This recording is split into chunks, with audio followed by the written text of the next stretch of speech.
Thank you for tuning in to a special TRT-fueled midnight episode of the MMA Podcast. It is May 20th, 2013, and it's our 44th episode.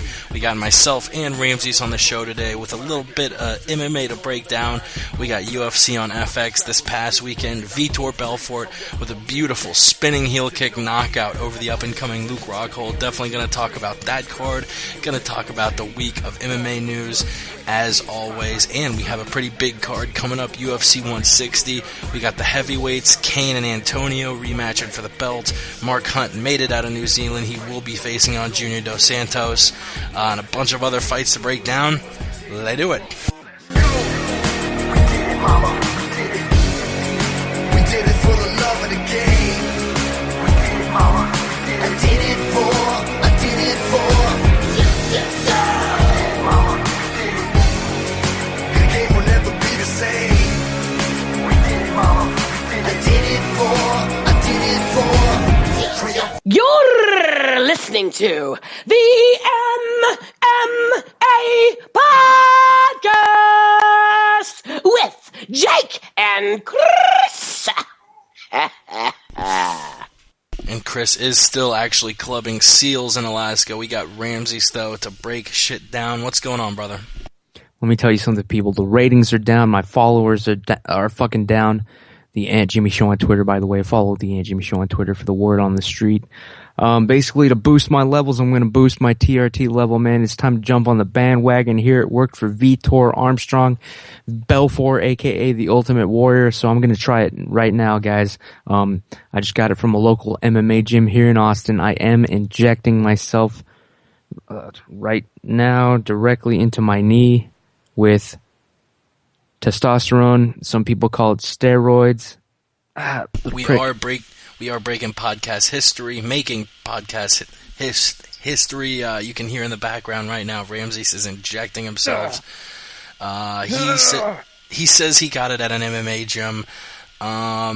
Just so the story doesn't break, I don't want to be embarrassed when it comes out. He may have gotten it at an MMA gym, or we may have gotten these steroids in Mexico from a guy who thought we'd be using these on horses.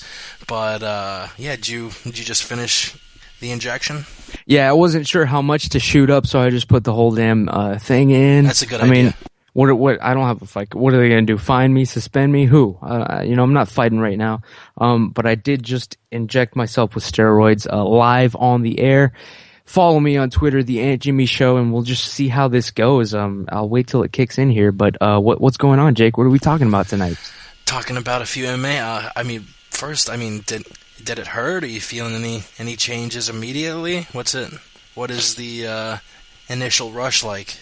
I gotta say, man, I'm feeling good. I'm feeling like perhaps I can't be defeated. Like perhaps I can do anything right now. I think I could get up and walk through the fucking wall right now if I really wanted to.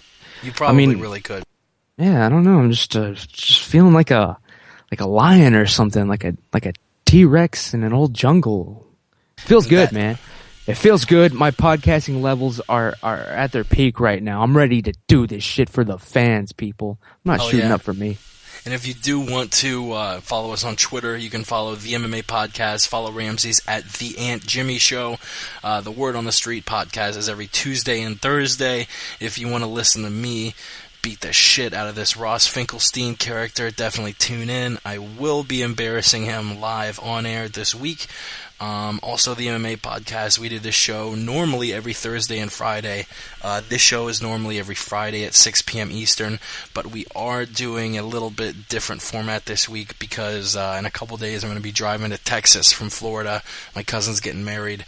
I might be able to do it in Texas, but I'm not really sure, so I'm just doing it now just in case I wouldn't have been able to. So, yeah. Weird time now. It's a one-off though, so just remember Thursday and Friday. The MMA Roundtable we do with Ramses.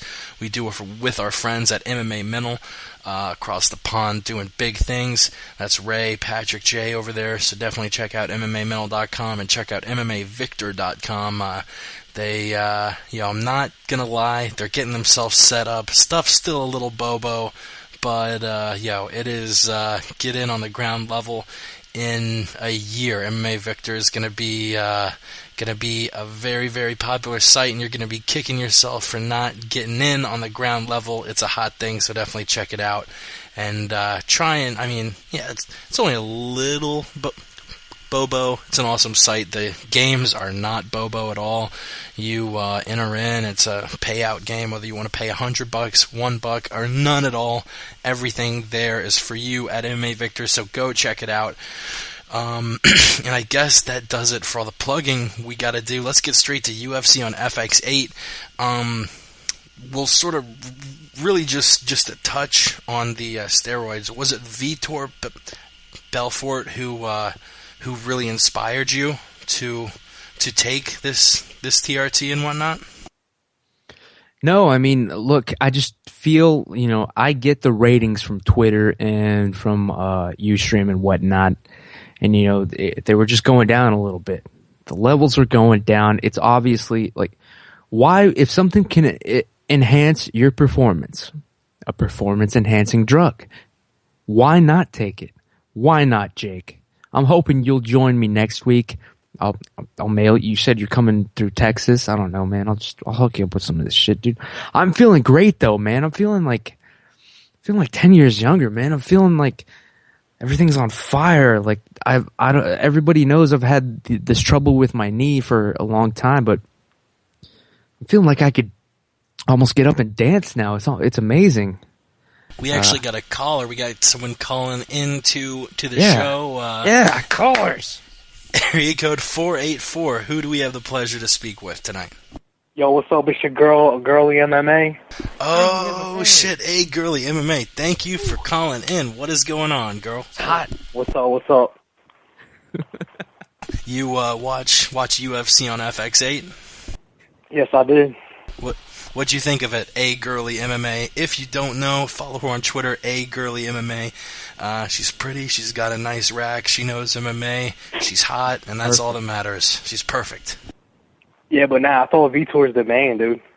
I think he would have did that without TRT anyway, though. Oh, come on. Nah, he would have, dude. He's a beast. It's He's funny. Line, bro. It's funny you bring it up because that actually was our first topic of the night. I'm not bullshitting you. I'm reading it now. How much did TRT come into play during the fight? So you think without TRT the fight would have been the exact same thing? I mean, all TRT does is bring his levels back to what they normally would be. So, yeah, it's not giving him an unfair advantage. So it's the same as it would be. So, Vitor is in a weird place because, you have guys like Keith Kaiser, the guy who runs the Nevada State Athletic Commission, who says if you've tested positive for steroids in the past, you will not get a TRT exemption. Should Vitor get the exemption to bring his levels back up? Because I totally agree with you, A Girly MMA. Guys shouldn't be punished the rest of their lives for making a mistake when you're 25. If you're in your 20s, you fuck up and take steroids. It's like basically saying, "Oh yeah, you're fucked for the rest of your career now." Yeah, but if you actually look into that incident, it was a doctor, he had surgery or something, and the doctor injected him, and the doctor admitted that he injected him without letting him know beforehand that it would piss hot. This guy believes it when he reads his stories, man. This Dude, guy, this is A Girly. This guy probably bet money on Luke Rockhold, and he's all pissed off. I didn't bet on this shit because it was a work, but I believe we will get to that, right? But no, I'll wait. You're saying that Vitor I'm saying Belfort... Vitor is the pound-for-pound best fighter in the world. Whoa. Yep, wow. Yeah, I was afraid you were going to get to that. Okay, do you know Vitor? Are you a friend of his? We're boys. Yeah, sounds like it. Look, man. Have you been on a date with him, A Girly MMA?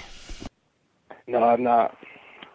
You're saying the TRT had nothing to do with him whooping Michael Bisping's ass and Luke Rockhold's ass? You're saying it had nothing to do with it? How do you think it did? All it did was bring his testosterone levels back to what, the normal range. He wasn't, juiced to the fucking gills, he was able to put his body into superhuman shape for his age and condition. That's what it did. Now, honestly, I don't give a fuck. I think everyone should be allowed to use it. I don't give a fuck. Like, I think if it helps, like, you be a better fighter and it's just something medical, something scientific that man came up with, why the fuck not use it? Because everyone else is. Everyone else is. Vitor's just one of the guys that's out in the public, man.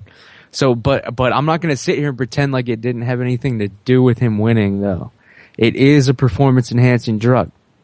It's not a performance enhancement drug because it's not. His testosterone levels are the same as anyone else's. You're saying it's right now. Wolverines. They test him. Okay. Well, so I mean, maybe not in Brazil. That's shady as shit. But anywhere else. Yeah, that's obviously the case, but even let's pretend it was here in the U.S. just for the sake of it. So you're saying that right now he's just taking enough to be at his normal level, then?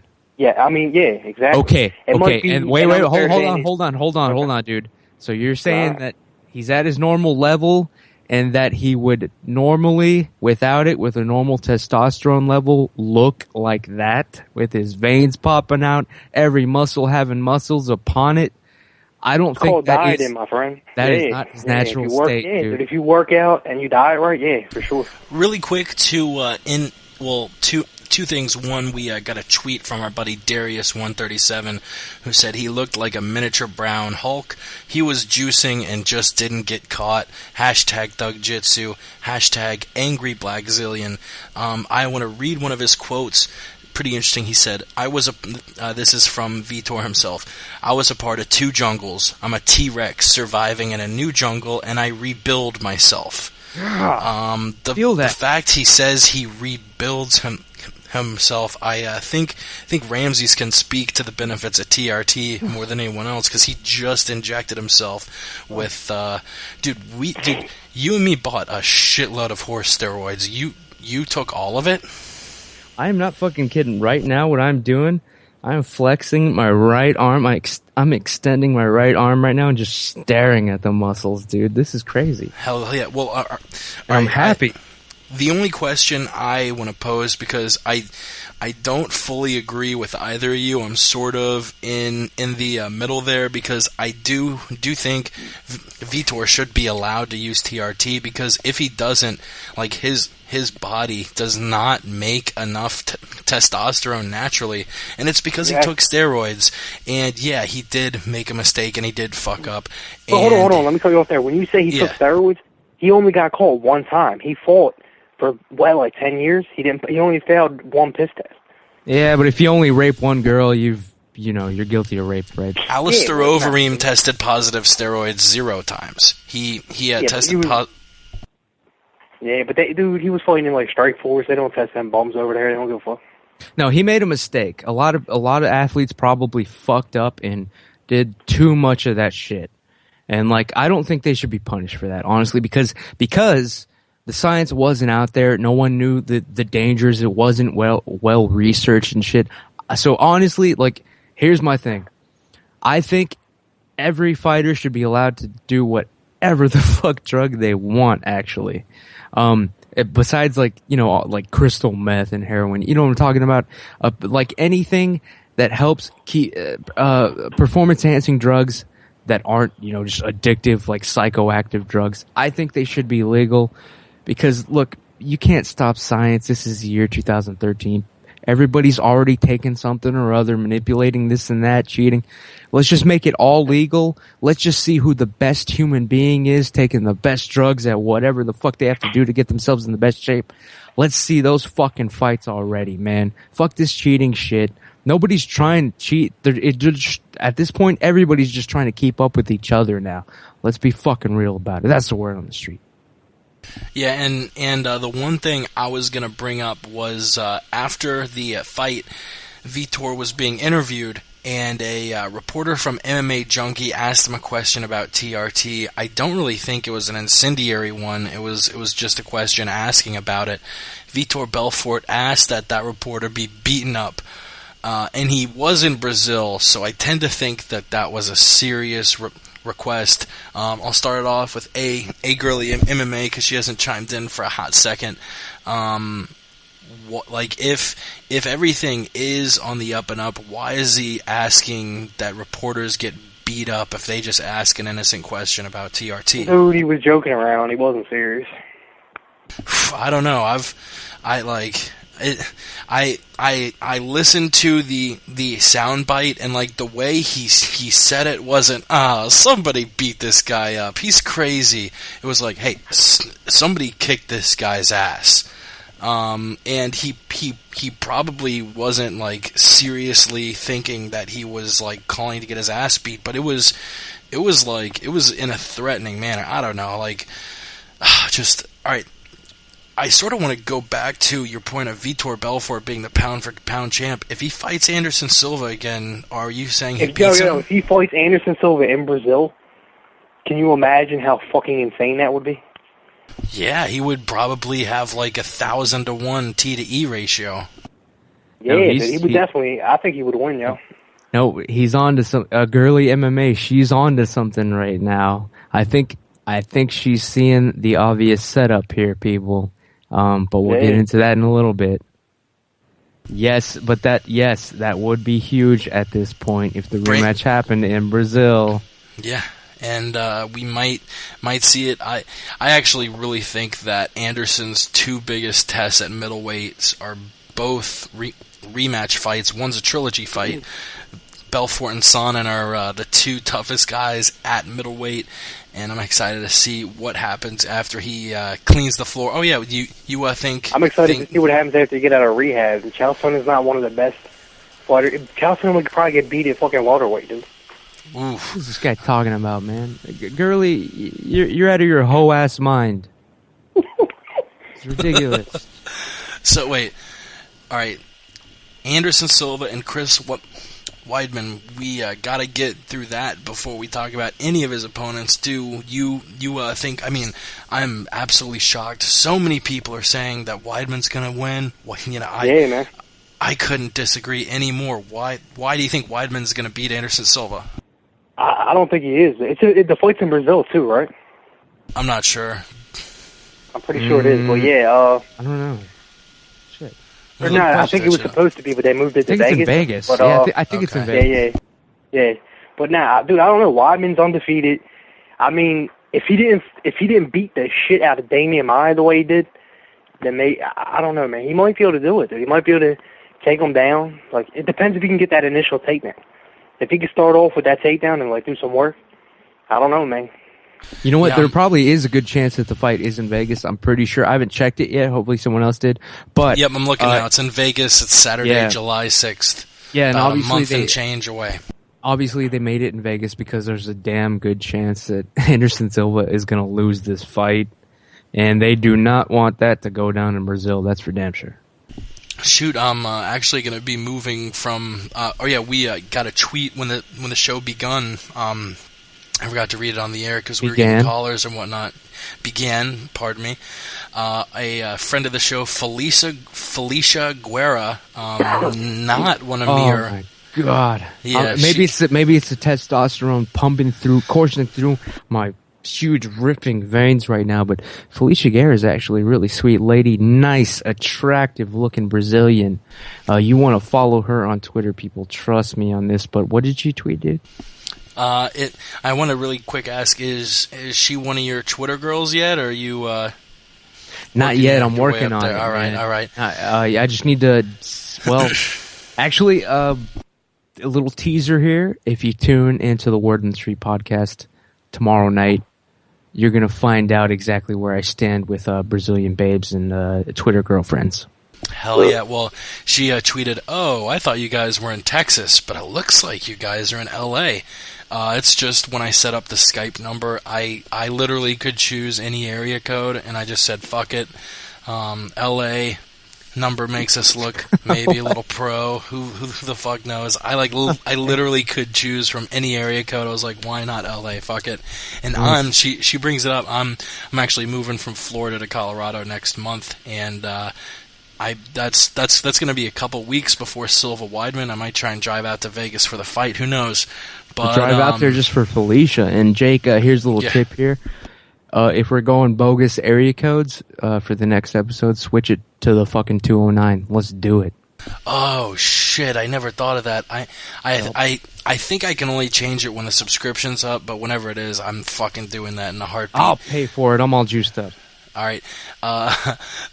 The last topic about Belfort before we throw it over to the news. Where does this put Vitor in the title hunt? Tuned in for about 10 minutes to support you, Ash, but the boys just go on and on and on. Wow. Jen Adams, one of my Twitter girls, giving me shit. Come on, son. But, all right, I'll pass it back to Ash, a.k.a. A Girly MMA. We'll put the question to you. Where does this put Vitor Belfort in the title hunt? It all depends on if Weidman wins. I mean, if Weidman wins, Vitor, he came the closest to finishing Jones, didn't he? Like, no one has went 4 rounds. He won 4 rounds with him, didn't he? And almost finished him? Sorry, I was DMing somebody. What did you ask? Wait. Weidman went 4 rounds with who? And finished what? No, Vitor. Vitor? No, Vitor with Silva? With Jones. Oh, Jones? Yeah, something like that. Basically, Vitor has nothing past the first round. He's got nothing, man. He couldn't even beat... On who? On Silva? Dude, on John Jones is a fucking giant, dude. Vitor's 185. I understand, but look what happened to your boy Chael Sonnen, bro. He got his ass. It was like a fucking grown man beating on a little kid. That was an early stoppage. In there, dude. Vitor was good. That was an early stoppage. I don't know what you're talking about. The Vitor versus John Jones he might would have died. Early stoppage. Let me tell you something, though. Jones could have died from blood loss. Everyone knows a couple more seconds, that little amateur ref there not jumping in, we'd see a new champion right now. Yeah, it would have been a little bit of bullshit, because Jones was winning the fight. I'll give you that. But it was an early stoppage, though. So for that, Has Chael Sonnen won a fight in the last 10 years? Yes, the only person. He's only lost in the past 4 years to undefeated UFC champion. He hasn't won in the past 4 years, is what you should say. He lost to Brian Stan and Bisping. God damn it, I gotta defend the man. He lost. Okay, he's only lost to UFC He should have lost to Bisping. That's debatable. He's not lost to anybody who's not the first or second greatest fighter of all time in the last 4 years. That's right. But wait. We were talking about John Jones versus Vitor. Basically, Vitor, after the first round, he's got nothing. He could not beat basically a man that was fighting one-handed. John Jones's arm was broken as shit. Dude, it's John and Vitor Jones, bro. still couldn't beat him, though. Okay. What I'm saying, though, even after that impressive first round, where John Jones, fuck, man, he was a split second away. He was one squeak out of John Jones's mouth from being the champion. After that, he was done. He gassed. His confidence was gone, and he let a one-armed man beat him. One-armed man, it's a lot bigger. Right, and since then, all we've seen Vitor do is finish in the first round, which is the sign of a badass fucking fighter. I'll give him that.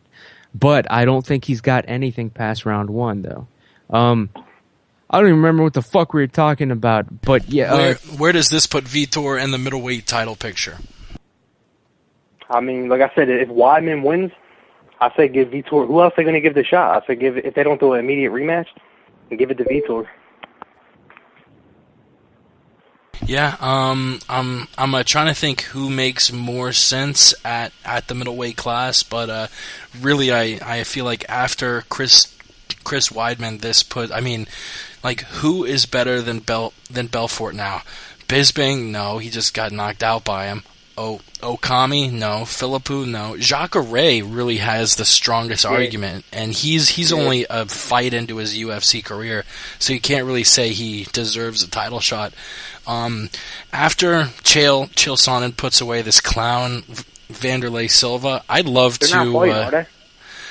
I don't know. That's actually a really good question, because apparently, I got the word on the street. What's the word on the street about Vanderlei versus Chael?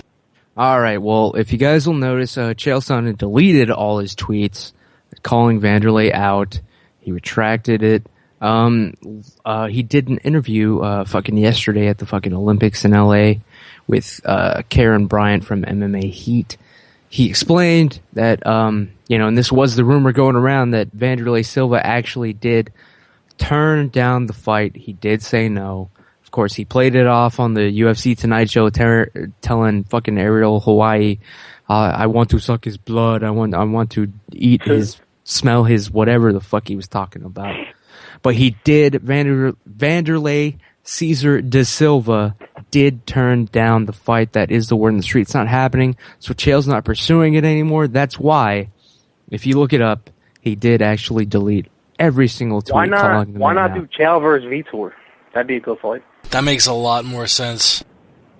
Yeah, except, look, man, I'm keeping it real here. I'm the biggest Chael fan there is. The dude needs a tune-up fight right now. I don't think he should move straight to fucking the Ultimate Warrior Belfort. Right? He needs a tune-up fight. And I'm suggesting Rich fucking Franklin, dude. I think that would be perfect. Rich Franklin has ducked him before, and Rich Franklin is ready for his last big money fight, and this would be the perfect matchup. Yeah, I mean, tune-up fight-wise, I really think Chael would be a stylistic nightmare for Franklin or Vanderlei, but I would almost just want to see the Vanderlei fight, because, I mean, like, when UFC started building up the hype, that's when I thought, alright, this fight's gonna happen, because if they literally spent 5 or 10 minutes talking about it on UFC Tonight, so the UFC, as a business, is trying to sell the fight. So at this point, there's a pretty good chance it materializes. Whether or not it does, I think Chael, I really think it would be a mistake to fight him, just because, I mean, Chael has nothing to gain out of this. If Chael goes back to the welterweight class, or the middleweight class, he's easily top 5. Vanderlei Silva isn't going to crack the top 10 for the rest of his career. But I mean, he did. He's not moving lose. He's not moving back to middleweight 185. Why not though? I mean, dude, he has a million times more of a chance to get that middleweight belt, because Anderson Silva's a lot older. Chael Sonnen, I love him to death. He's never going to be the champion at 205. They're just too fucking big for him. Like, I've never been behind guys who fight at classes like a class above a weight that they can make. It doesn't make any sense. Like, why was Fedor trying to tear up these heavies when he's a natural 205? It doesn't make any sense. Well, basically, God, how much can I really say here? Chael Sonnen at 185 is 36 years old right now. It's just not gonna work anymore. The cut drains him too much. Yeah, that's just life. I was gonna say he put on way too much size, so it cut back down. Yeah, it's just too much. You can't do it anymore. At 36, you can't be dropping 30 to 40 pounds anymore and still be competing. And Anderson Silva isn't really that much older. He's 2 years older. But Anderson Silva was able to do it because, he's always been lean, He's always been that kind of guy. Chael has a different body structure, man, and it's not working anymore. 205 is the place for him to be. Don't judge him too soon. Keep in mind, his re-debut at 205 was against probably the greatest MMA fighter of all time, John Jones. I'll fucking admit that. Word on the street. A girly MMA, what do you have to say on all this bullshit? I mean, about what? Chael Sonnen. Sonnen should he go to 185? Should he go back to middleweight, or should he stay at 205? I think he put on way too much size. Like, he's way bigger now. Like, he put on a lot of muscle. That's just going to be hard to take off for him. I think he should stay at 205. But then again, dude, I don't see no one he beats there. I'm not trying to be a hater, man. I don't think he could beat any. Like, he beats tons of people at 205. The problem is, we only saw him go up against the best person that's ever been at 205. Like, realistically, hold on. Who in the top 10 do you really see him being at 205? He could probably beat, definitely Vanderlei Silva, Rich Frank. Again, these guys fluctuate in their weights. No, top 10 205ers. Yeah, 205. He could, let's see, we'll start naming them. Who's in the top 10? Yeah, I'm up. John Jones obviously got his number. John Jones got his John Jones would murder him again. Machida would knock him out. Fucking Rashad would beat him. Henderson would beat him. No, Machida would be a good fight. Henderson, I think Chael wins that one. I think I think Chael wins the Henderson fight. All right, Henderson maybe. Maybe. But you really think that he could beat Machida, bro? Yeah, definitely. Get Machida's the a fuck outta striker. here. Machida's a striker. What's Machida? Yeah, Machida fucking backs up. He's like real defensive. There's no way. How do you see? Dude, Rashad couldn't take him down. How the fuck is Chael Sonnen taking him down? How many times did Rashad try to take him down, though? Chael Sonnen is full pressure all the time. Machida's never had anybody on his back. Listen, I know you guys are big fans of Chael Sonnen, but no. There's no way he beats Machida. Let's see this fight then. I want to see this fight then. I'm going to lay out the top 10 really quick. The top 10 of the light heavyweights. Lyoto Machida is number 1 after Jones, which I see the case for both of you guys. Honestly, I am a Sonnen fan. I'd like to see that fight. I think if they fought, I think Lyoto would be a heavy favorite in Vegas. But at the same time, I think Sonnen would try and push him.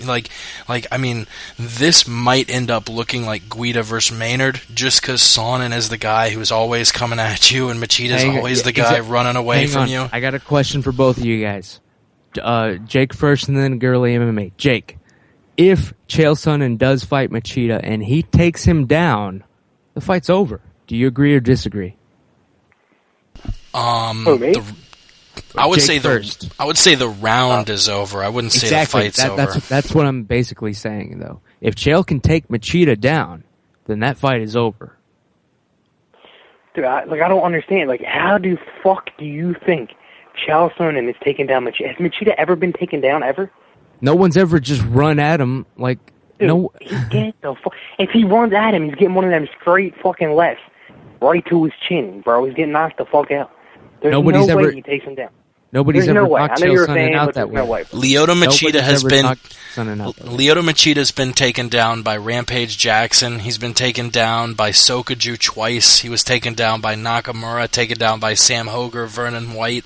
He definitely has improved on it, but I don't know if he's improved on it enough to stop somebody like Chael Sonnen. The Rampage takedown, they were clinched up against the cage, and fucking, it was more like he tried to take Rampage. It was more like a split.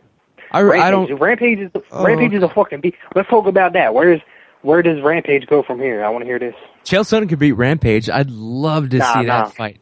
I'd love to see that fight go down just for the fans, dude. That would be a great pay-per-view if Rampage came back.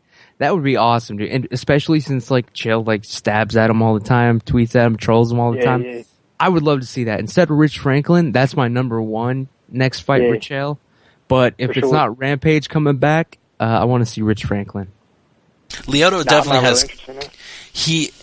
It would be interesting because he does have good takedown defense. The number I'm looking at now, I don't know how accurate it is, but I'm looking at 81% on takedown defense. But it would be interesting because it'd be one of the better guys in takedown defense versus one of the better guys in takedown offense. Chael would be trying to push the pace. And Lyoto might try and play into it striking wise. I mean, if he's going to be rushing at you, he might, be. I mean, that's how he attacks. He waits until you're rushing at him. So I don't know what would happen. Little behind the scenes info. Little word of the street. I can't tell you how I have this info, of course, but I got it, and it's the fucking truth. Call me a liar. Prove me wrong. But Machida is afraid to fight Chael Sonnen. He has ducked that fight before numerous times. That is the word on the street. As close to the source as it fucking gets. All right. Well, I mean the whole reason we're talking about Chael versus Lyoto is talking about Chael's prospects at 205. I think we all can agree Chael's not going to take the belt from John Jones. And really his best chance to get a UFC title, Chael is, I'm not sure his age, he's what? I think you would know this, Ramsey. Chael's how old? 36 years old enough to run for president. 36. Anderson Silva's 38. Chael's younger than Anderson, and in my eyes, the only way he gets the belt back is if somehow the UFC grants him a trilogy fight, which they don't do often. But I think this is one of the greatest UFC rivalries ever, so they might be inclined to. He should be calling out Beatsville right now. They should get that out. Who, Anderson or Chael? Chael. Calling out Vitor. Like I said, the dude has 2 losses in a row to champions. He needs a tune-up fight. Anybody else would. Let's give him a fucking tune-up fight. Let's give him a Rich Franklin. Let's give him a goddamn Rampage. Before we give him fucking the Ultimate Warrior. Rampage. Rampage wouldn't be a tune-up fight, bro. Well, Rampage will be coming off a layoff, so in a sense, kinda. I actually think why doesn't alright, never mind, go ahead. I was gonna say, if Chael was able to fight Anderson Silva a third time, do you think Chael would have a better chance against Lyoto Machida or Anderson Silva? Who are you asking? Definitely Anderson Silva. Do you think he would have a chance to beat him the third time around? I mean, I think the first time they fought, Silva was really hurt. I do believe like his ribs was fucked up.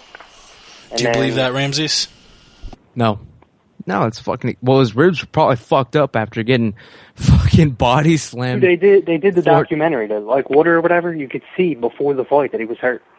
Yeah, like Water, whatever. Yeah. The documentary that came out 3 years later. Who knows when that foot? Look, maybe his ribs were bruised, whatever. But Chael took his ass down. All right, look, the dude got in the ring. All right, whatever his condition was, he got in the fucking ring. What happened. Second fight, we saw the. Hold on. What was Chael's testosterone levels there for that fight? 16-1. All right. Yeah. He has the strength of 16 men. I understand, but yeah, what the fuck was Anderson on that we don't even know about? All right, everybody's doing this shit. I'm not even lying. The second fight, Chael slipped on his ass, but we saw the first round. He did the same shit. Was Anderson Silva's ribs broken in that first round? He came out overly aggressive, though. If he didn't come out so aggressive. Okay, so now his ribs aren't broken. He was just too aggressive this time around. Yeah, but he still won both times, bro. What the fuck he played? Ain't like I'm too choose to argue with this guy anymore. This chick, please give our guest a little respect. MMA. I know she might still be a little sick. Her voice might still be a little rugged, but we can't be calling a girly MMA a dude on our show. Speaking of which, before we get to the news, I have a couple questions for a girly MMA, one of the hottest chicks in the MMA scene. What motivated you to start making these videos of your UFC predictions? Man, I have no idea. That's the truth right there. True enough. Yeah, so when did you first start getting a lot of reactions? Like your first video, did it take a few videos before people started following you on Twitter, looking at them big old titties? What's going on? She's gonna kill us. I made my first tweet. Your first tweet, people just started following you? Hell yeah. Damn. So have you always been into MMA? Was it an ex-boyfriend who brought you in? Come on, let's stop playing 21 questions. Let's go back to fighting. You know? What do you think about Junior Santos and Mark Hunt? Damn, you would think it's the goddamn a girly MMA show or some shit. I have one more question. I got one more question for you. A girly MMA. It's the question on all your minds. Are you single or do you have a man? Nah, single and ready to mingle. That's Hell right. yeah, follow her on Twitter, A Girly MMA.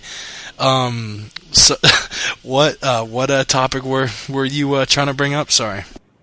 Mark Hunt and Junior Santos. Yeah, definitely. Shit. Yeah, let's fucking do it. We're gonna preview it at the end of the show, but we're fuck it. We got a caller. Let's just do it, man. Yeah, no. I was gonna say we're gentlemen. If she wants to talk Hunt Dos Santos, we'll talk about it. I cannot wait. I said it last week. It reminds me of Lesnar Carwin because these are the two heaviest hitters, or at least the two perceived heaviest hitters in the UFC heavyweight division. You got Junior Dos Santos, who is a stellar boxer. You got Mark Hunt, who just fucking cracked Stefan Struve's skull into two pieces. You brought it up, so I'll lead it off with you. What do you think about the fight? Who you got? A girly MMA? I think Mark Hunt, man. I think he's going to be able to do it. Yeah. You think being in New Zealand's gonna fuck him up a little bit. You know, he's gonna be on a weird schedule. Yeah, but he already he left already, didn't he? He flew out. I think he did either today or yesterday. Yes. But, I mean, I think he'll be able to adapt to. Ramses? What, Mark Hunt, JDS? Yeah, this whole thing was fucking suspicious, just given the visa issues and shit. Obviously, they greased the right palms. I'm glad Mark Hunt is apparently going to make it into the fight. But what was with all this hassle? Why was the UFC not just paying up outright, getting him over here 2 weeks ago? I'll tell you guys what I think right now. I'm keeping it real. Maybe it's just the fact that I feel like more of a man now, more in control. I am feeling the effects of the testosterone flowing through my veins, but I gotta call this out for what it is, man. It looks like the powers that be were trying to make this fight as hard as possible, as stressful as possible, as distracting as possible for Mark Hunt, a guy that really they didn't have much investment in, and obviously JDS is very marketable. He was a former champion. He's got a popular fan backing. He's big in Brazil. Mark Hunt, his home country is what, New Zealand? Does the UFC even put in fucking fights? Put on fucking fights over there? If you're the business, who do you want to win? So yeah, they made it hard for Mark fucking Hunt. He's gonna come into this just having worried about the visa shit the past few days. He has probably hasn't been training too much because a part of him was saying, man, I'm probably not even going to fucking fight. So let's just keep it honest right now. They were jacking with him. They want him to lose this fight. Obviously, he's not going to work a fight. They probably already offered that to him too. So he probably said no to the work. So now they're just trying to fuck with him, but he'll finally make the goddamn fight and he'll get his ass fucking handed to him by Junior Dos Santos. That is my prediction. That's the word on the street. So we got one for Junior Dos Santos, one for Mark Hunt. A Girly MMA, why do you think Hunt's going to be able to finish, or I guess you didn't say finish, but why do you think he's going to be able to beat JDS? No, I do think he'll finish him. I think Mark Hunt is the best stylistically matchup. I think just Roy Nelson, yeah, but I think Mark Hunt might hit harder, yo. I really do. He's real fucking... Dude, his legs are like tree trunks, bro. With that shit. I just think that Junior's... And, dude, you can't knock him the fuck out. I think that Junior's going to come in... I think Junior's going to come out overly aggressive because he's embarrassed about his last performance. He's going to fuck around. He's going to get clipped. He's going to get knocked the fuck out. That's my prediction. Yeah, I just...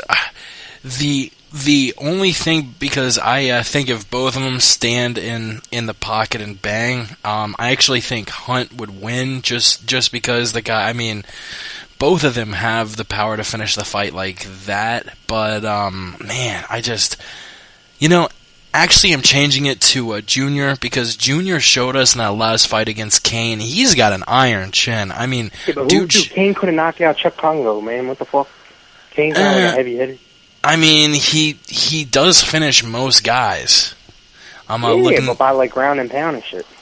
Yeah, but still, I mean, he I gotta agree with the Girly MMA, man. Before Junior, Kane had finished the last four guys. He finished Bigfoot, finished Brock, knocked out Big Nog. Big Nog has an iron chin. He knocked him straight the fuck out. And he TKO'd Rothwell. So, I mean, Junior... The only one of them that's impressive is Nog, but Nog's old as shit. Yeah. Fucking Silverfight was a cut. Kane should have... fucked right off the bat. Kane should have finished... Kane should have finished Junior in every single round, and Junior somehow made it like literally somehow he didn't get knocked out in rounds 1, 2, 3, 4, and 5, and we saw the result after the 5th round. Listen to yourself, Jake. Listen to what you just said. The dude looked like he had botched plastic surgery. What did I say? He wasn't getting hit by Marcus Hunter, bro. Oh, you guys are just sorry to interrupt real quick. I just have to remind everybody that I did scream and yell before and after the fight that Junior Dos Santos versus Cain Velasquez, the rematch, would be a total fucking work, and JDS would take that beating. So it was ironic that Jake was like, oh, somehow he didn't get knocked out rounds 1, 2, 3, 4, 5. Somehow? I told you exactly why that happened, dude. Like, come on. You people don't see it. No one's going to get paid to get beat the fuck up for 5 rounds. Oh, yeah, they will. Oh, yeah, they will. You wouldn't, dude? If a billionaire asks you for a favor, are you going to say no? I think if the UFC was... If the UFC was orchestrating it, they would have orchestrated a knockout, because that's what people want to see. Yeah, that's the thing, though. Exactly. JDS wasn't going to give up a knockout, all right? He took a beating for 5 rounds. Dude, I'd rather get fluke knocked out than beat the fuck up for 25 minutes. For real. No way. Not me. Not when I'm rolling with every All right, back to reality. I'm just lasting. I'm not looking like a fool. All right. Go. Who do we think's going to win, though? You are all saying Junior Dos Santos? Yeah, I mean, I like Hunt a lot, and I'm going to be rooting for him, but the dude had like a 6-fight losing streak he capped off with Sean McCorkle. I'm going to hold that against him the rest of his career. That was a fluke. 6 flukes, not 1 fluke. I mean, all right, if Hunt does win, chances are the winner of Hunt and Dos Santos get a title shot against Cain. I think all of us can agree that Cain's going to wax that ass just as hard as he did last time. Would Hunt have a chance against Cain? Yeah, I would probably go with Cain. I think Cain might be able to get the takedown right away. Ramses? Hunt against Cain, that would be a good one, man. Shit. I'm only hesitating because this is the first fucking time I've ever actually thought about this fight. Cain probably beats his ass, dude. Pressure. There's too much pressure. Mark Hunt, I bet once he's on his back, he's got nothing. So yeah, Cain. Yeah. For sure. Yo, I do want to save most of the card for the end. So really quick, let's hop back to the news. We'll get straight into it. Brian Caraway Gate. Last time we were talking about Brian Caraway on the show, we were blasting him for coming out saying a bunch of shit about Pat Healy, saying a bunch of shit about weed, saying that you're stupid if you smoke weed, and he's glad he has Pat Healy's money. And then, literally, hours after the podcast, all this shit started breaking. Michelle Old, this Bellator female fighter, said Brian Caraway sold her roommate PEDs. Kat Zingano said Brian Caraway elbowed her at the weigh-ins, which is like being backed up by a few people. What is going on? I mean, I think you predicted it the best, Ramsey, saying that this dude's going full-on heel now. I'll start off with Ramsey's. What the fuck is all this crazy shit going on with Brian Caraway, dude? Yeah, he really fucked up, and he's trying to backtrack, but it's too late. I already called him, man. This guy has suddenly become the biggest mark and the fucking biggest bum in the UFC, dude. It's official. There is no coming back from this. Like, everybody thinks you're a fucking douche. Everybody, even women that, like, probably would have thought you were just, like, maybe an attractive MMA fighter guy, you know. Now they just know you as a fucking douche, Brian Caraway. You shouldn't have said that shit about the weed. You knew you were wrong. You knew you were a hypocrite. So I don't feel sorry for you, man. Even if you believe that shit, I don't feel sorry for you. Should have known better, dude. It's all on you. But yeah, it's this guy is. I wish I had cued the fucking. I wish we had just had the Fancy Boy of the Week fucking stinger ready here, but that is your fate, Brian Caraway, dude. You fucked up, man. There's no coming back from this. Even the best PR agent in the world, man. Even if you had like kicked that tornado in Oklahoma in the face and sent it back the other way, people would still be giving you a hard time. It's too late, and I'm sorry for you, man. I'm sorry for you. That's the word. Girly MMA. I have not been around recently. I haven't seen any of your recent videos. I don't know if you've talked about it yet or not, but I will be catching up on that shit. What do you think about Caraway? I'd elbow a bitch too if I got the fuck Misha Tate, bro. Get the fuck. But seriously, nah. I think that I think you should have just put the Are you a lesbian? Are you bi? No. All right. Nah. Everybody But would nah, I fuck would've- Misha Tate. Yeah, but I would This is have. true. I think he should have just took the. Dude, anyone would have took that money. He should have just shut the fuck up. Though he shouldn't have been like talking shit. He should have just shut the fuck up and took the money. But Shut the fuck up and take the money. I feel like that's a good life lesson that all people should fucking know. But I mean, alright, he did, I guess, bow Cat at the weigh-ins. There's like no official video, so we really can't. he just came out and said he didn't do that though. Like, oh, did he? I don't know. Yeah. Well, who do we believe? Let's take a 3-person poll right now. Jake, do you believe Kat Zingano or do you believe Brian Caraway from what you've known about them? I mean, honestly, at first, when Kat said this, my first thought was, alright, why is she saying this now instead of at the weigh-ins? Yeah. But it does kind of make sense that Kat, when it happened, she didn't want to stir the pot and was just like, fuck it, this guy's a loser. I don't need to go out to the media and talk about it. It's whatever. But now that the ball's been rolling, Kat's like, alright, I mean, I wasn't going to say anything, but this guy's in the news now, and this was a pretty, like, memorable thing that happened at the weigh-ins. So, I think Kat's telling the truth. That's one for Kat Zingano. What does Ash think? A girly MMA. What's the word? I mean, I don't know, man. I don't know. Who do you believe? I mean, like, given what you know, even though, like, it's hard to be like, this person telling, because we don't know these fucking people. We don't. Yeah. But Yeah, I don't given know. everything, given everything that's been presented to you, like, who, if a gun was to your head, who do you believe is telling the truth? Well, my thing is, if she got Ed, how the fuck did she know it was him? You know what I'm saying? Well, she probably turned her head and was like, "Oh, that's this dude just elbowed me in the fucking head." I don't Like, know. Accidentally backed up into her. It might have been an accident. It might have been an accident. Yeah, that's what I'm saying. I don't think he purposely fucking. But that tried to doesn't elbow make the her. bitch like Chris Weidman style. Nah. Yeah, but that doesn't make her a liar, though. But I'm more, and I don't see any reason for her to come out and say that. So, okay, so we have one vote, Kat Zingano, one like just he don't know. That's respectable. And me, I'm gonna pick a side. I think Kat Zingano is telling the truth because everything out of this guy so far has been bullshit. Honestly, I think the one person who would be able to let us know who is telling BS is someone we've had on the Word on the Street podcast before, Uriah Hall. Apparently Uriah Hall was there, must have been cheering on a teammate or something, and in the story that Kat told, Kat said after she got bowed, she turned around and Uriah Hall standing there who said, "Did that guy just elbow you in the head?" And that's, I mean, Hall, we can ask him if he says that's true, then obviously it's true. If he says it's false, then we don't know. But, if I was a dick, I would call him up right now, but can't do that. Cannot, but we will fucking tweet at him and see what he's got to say. Alright, we will get past it because we spent way too much time talking about him, this piece of shit, last week. I don't want to spend more time talking about him now. I want to see him get like a top 10 opponent next and just get completely knocked out. Hold up. Besides this incident, why does everyone hate the dude?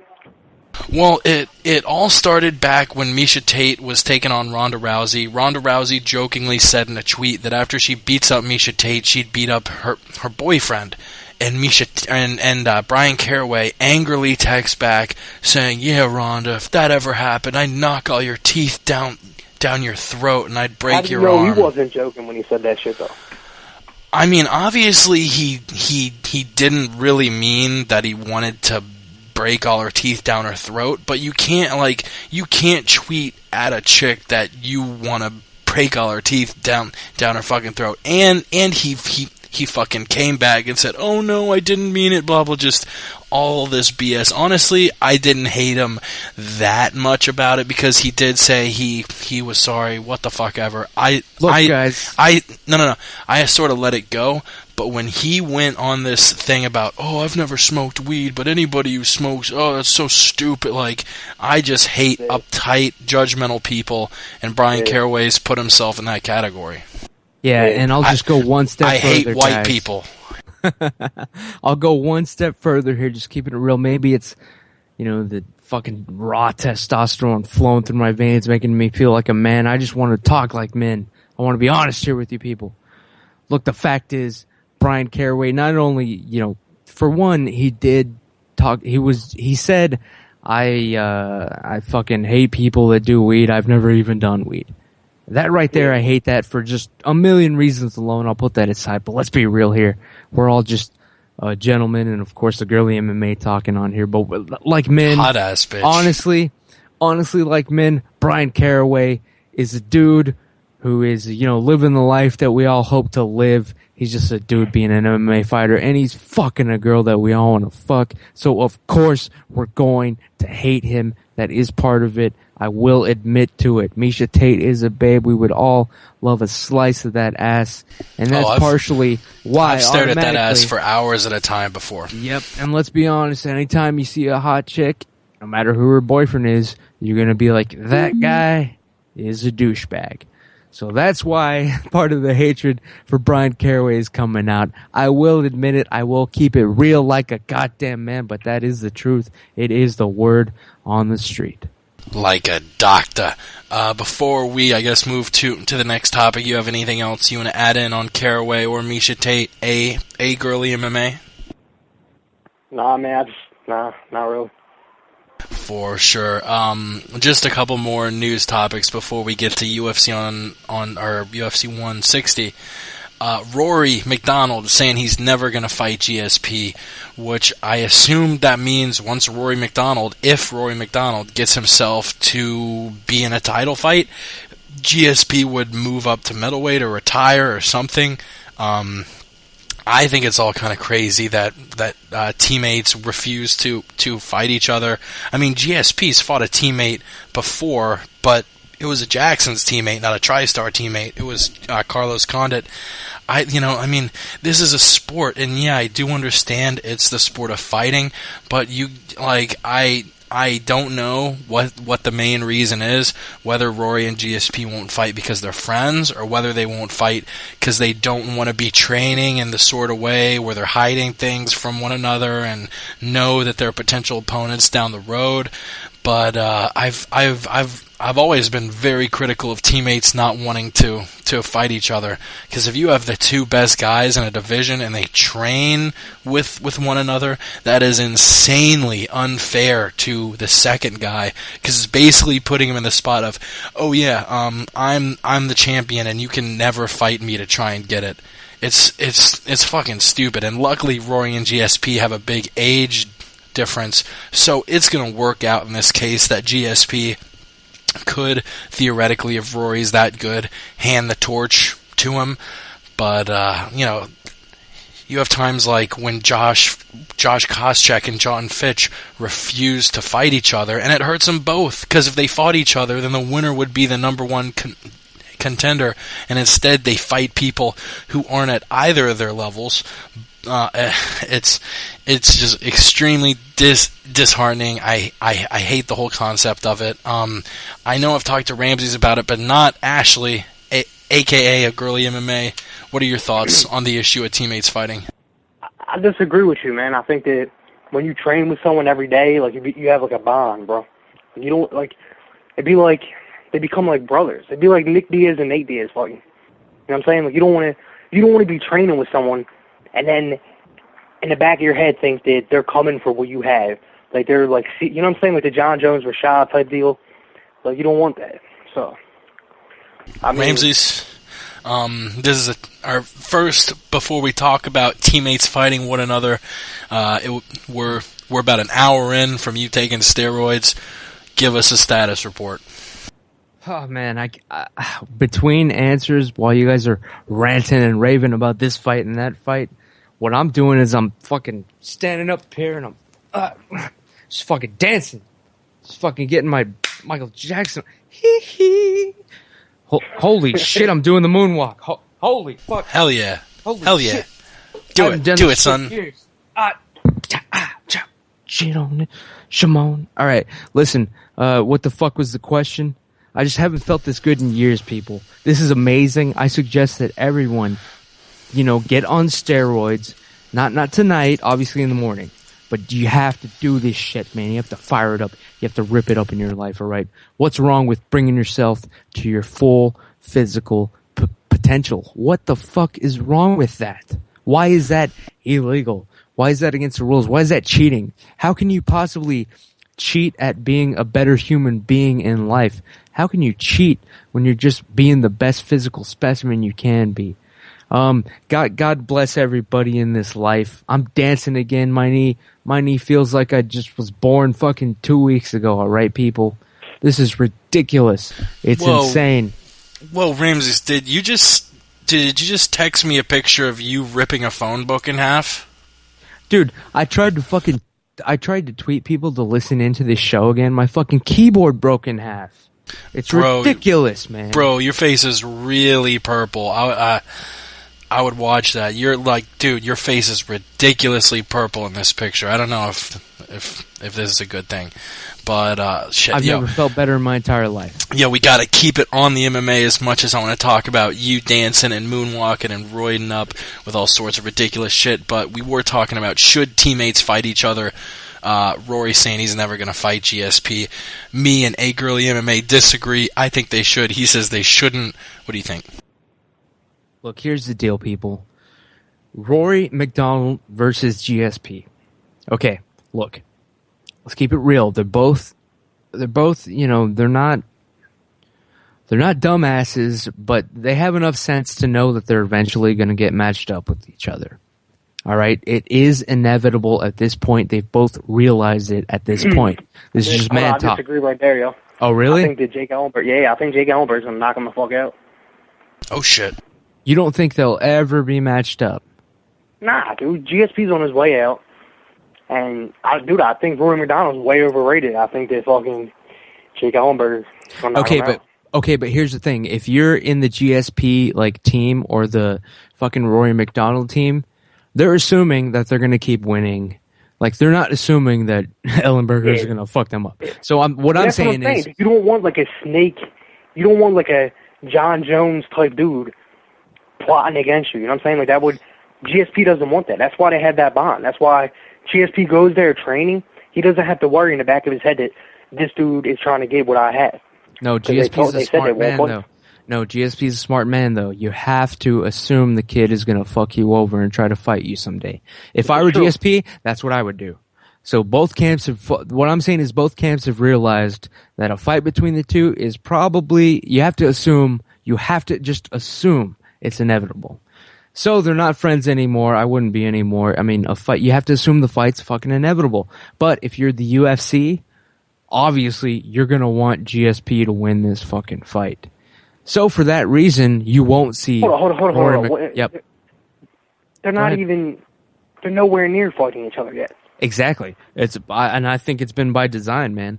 If they weren't in the same team, probably GSP and Rory McDonald fight probably would have happened about a year ago, man. It might have happened. It might have happened. Who was Rory beat to warrant that? After he beat Condit, if they weren't on the same team, he could have gotten a title shot. Or sorry, who the fuck did he beat some fucking guy? Who did he walk through?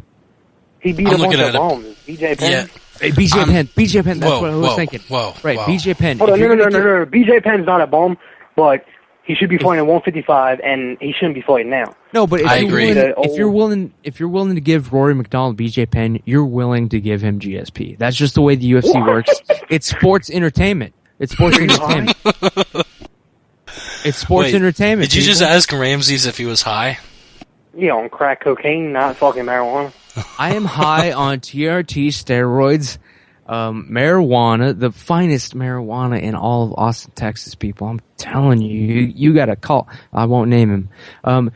And also I am having a little drink or two, a little cocktail. All right, but back to reality, fucking Rory McDonald's extremely overrated. Wait. If they had just humor me, a girly MMA. If last year they had made Roy, if they weren't on the same team, I'm not asking who would win. I'm just saying a year ago, if they weren't on the same team, and they had matched up Rory McDonald versus GSP, would you have questioned it? Would you have been like, this is a bullshit. Rory McDonald doesn't deserve a title shot. Yeah, No, for sure. no, He you hasn't wouldn't beat, have. dude. He beat BJ Penn.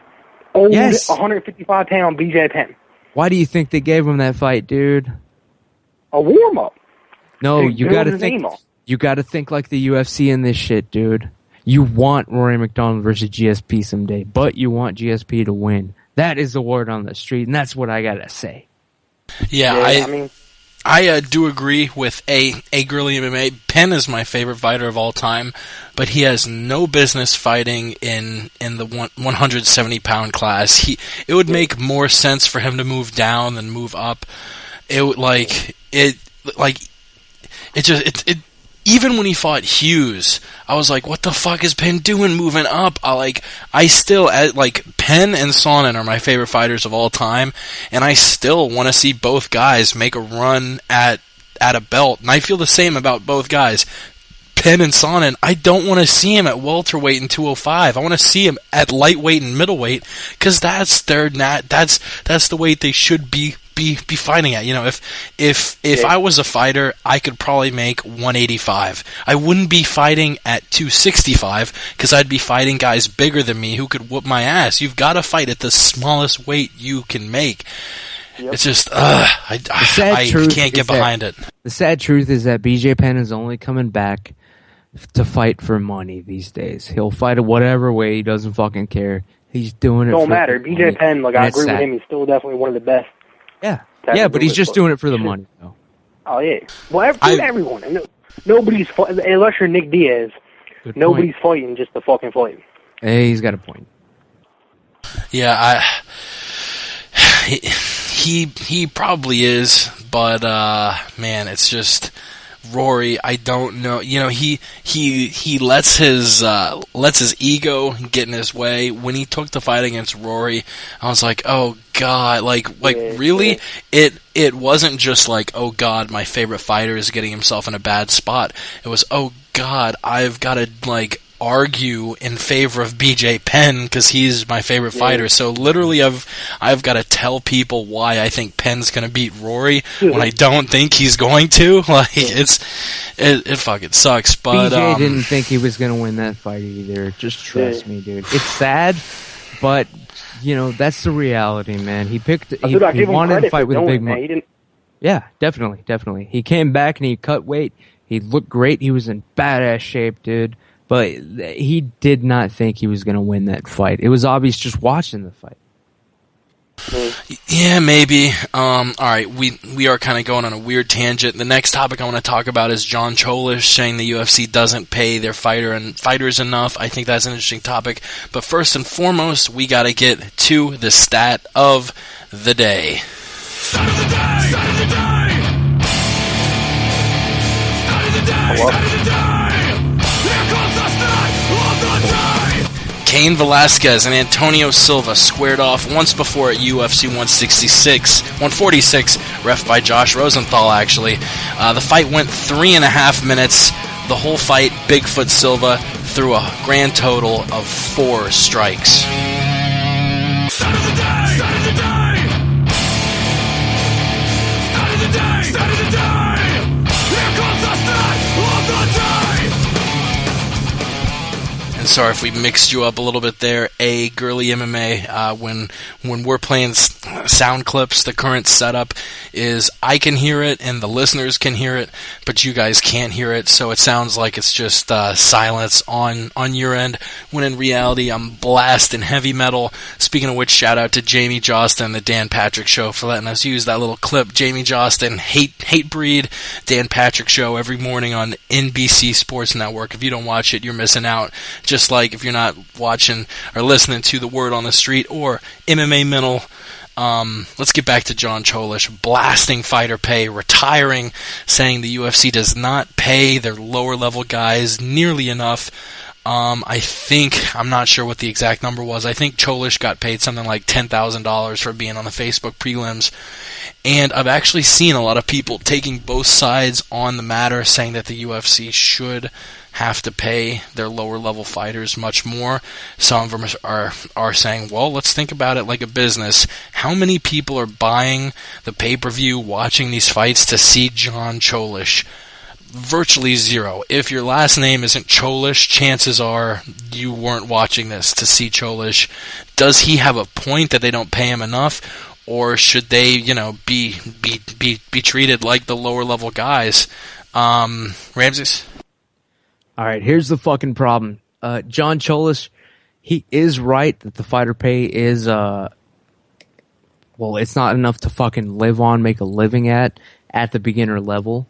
The problem with fucking guys like John Cholish, though, he's a Wall Street guy. He works for some sort of bank or brokerage company or something. He's a Wall Street banker. Okay? So here's exactly what fucking went down. He's got all these friends. All they care about is how much money you're making. That's the bottom line here. Money, money, money, money, money. He's trying to impress them with, hey, I'm a UFC fighter. You know what I'm saying? But they're like, no. But how much money you're making? You're just a bottom rung guy. So it's a little ego thing, all right, with this fucking Wall Street banker John Cholish and his friends here. That's part of it. But is he telling the truth? Yes. If you are an entering fighter in the fucking UFC, are you making enough to live off of and run a full camp and team off of? Fuck no. Hell no. The problem is John Cholish and people that are just expecting the UFC to be a legitimate sport like the NBA or the NFL. It is not. It is not a fucking team sport. You don't get a guaranteed fucking income. All right, you get a contract to fight, and you're worth whatever you're fighting is worth. That's the fucking bottom line. You don't start off with a fucking team in six figures and this and that. Actually, you do get health insurance in the UFC, bottom line, which I'm sure John Cholish failed to fucking mention.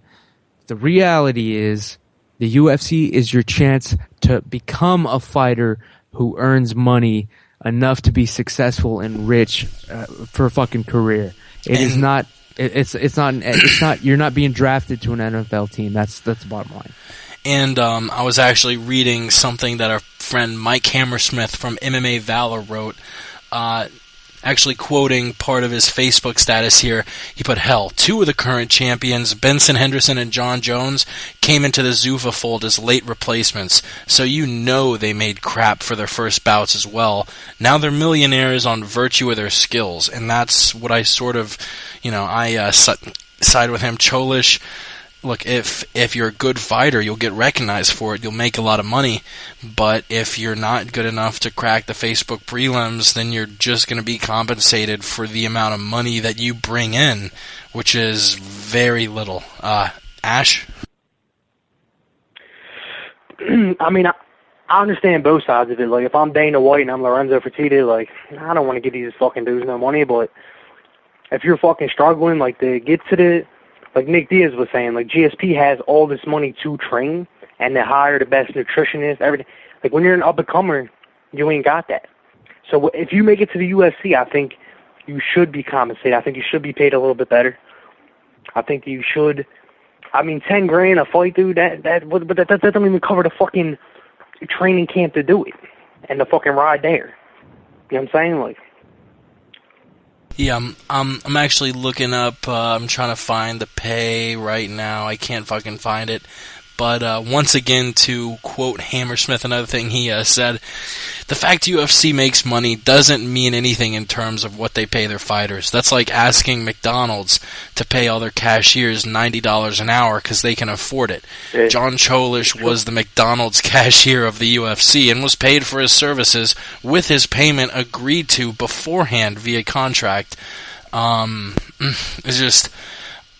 I don't know where. But a cashier like is easily replaceable. Like if you make it to the UFC, you have skills. You know what I'm saying? Like I think it's a different comparison. Like I don't think you compare that. Like I think that they should be paid more. I mean they shouldn't be millionaires, but they should be paid better than what they are. Like the very bottom guys.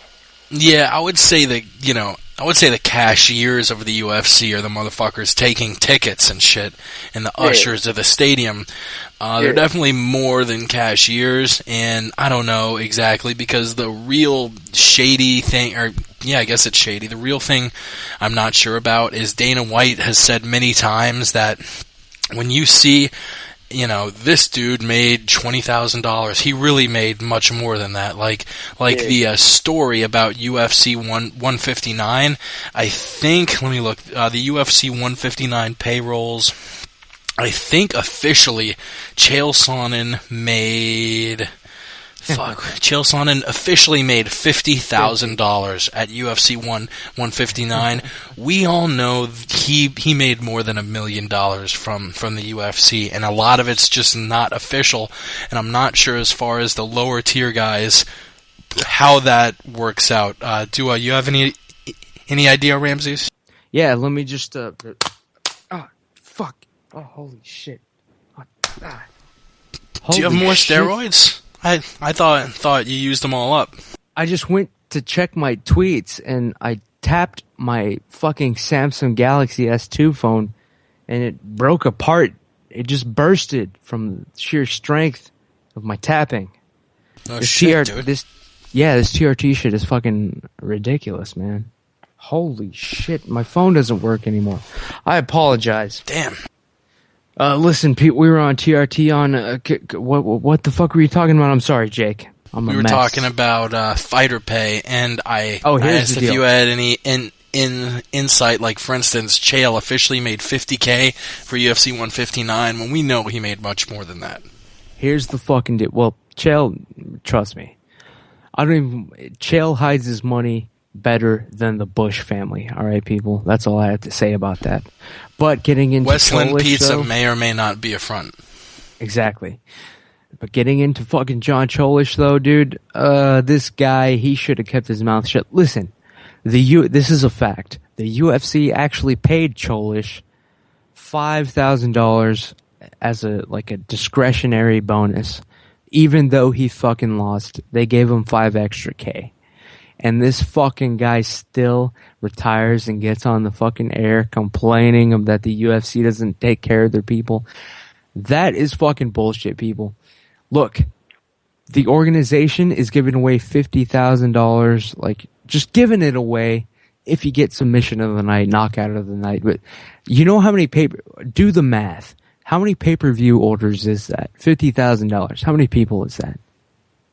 That would be 1,000 pretty much on the nose. I think the pay-per-views cost $50. But what I'm saying is they're giving $50,000 to a fighter that they didn't owe him. They didn't actually owe him that. And then fucking people like John Cholish, after getting a $5,000 just discretionary bonus, here, you lost, but here it is, we appreciate you. He gets on this fucking podcast and complains. Fuck you, John. The UFC is for people that don't have a secure full-time job like you.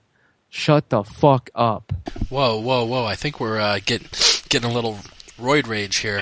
A little bit, man. Are you all right? I don't know. Are you okay? I don't know, man. I don't know. I'm just trying. Oh, sorry. I'm trying to just follow along here. Sorry. I apologize, people. Yeah, it's all right. Getting a little hot here.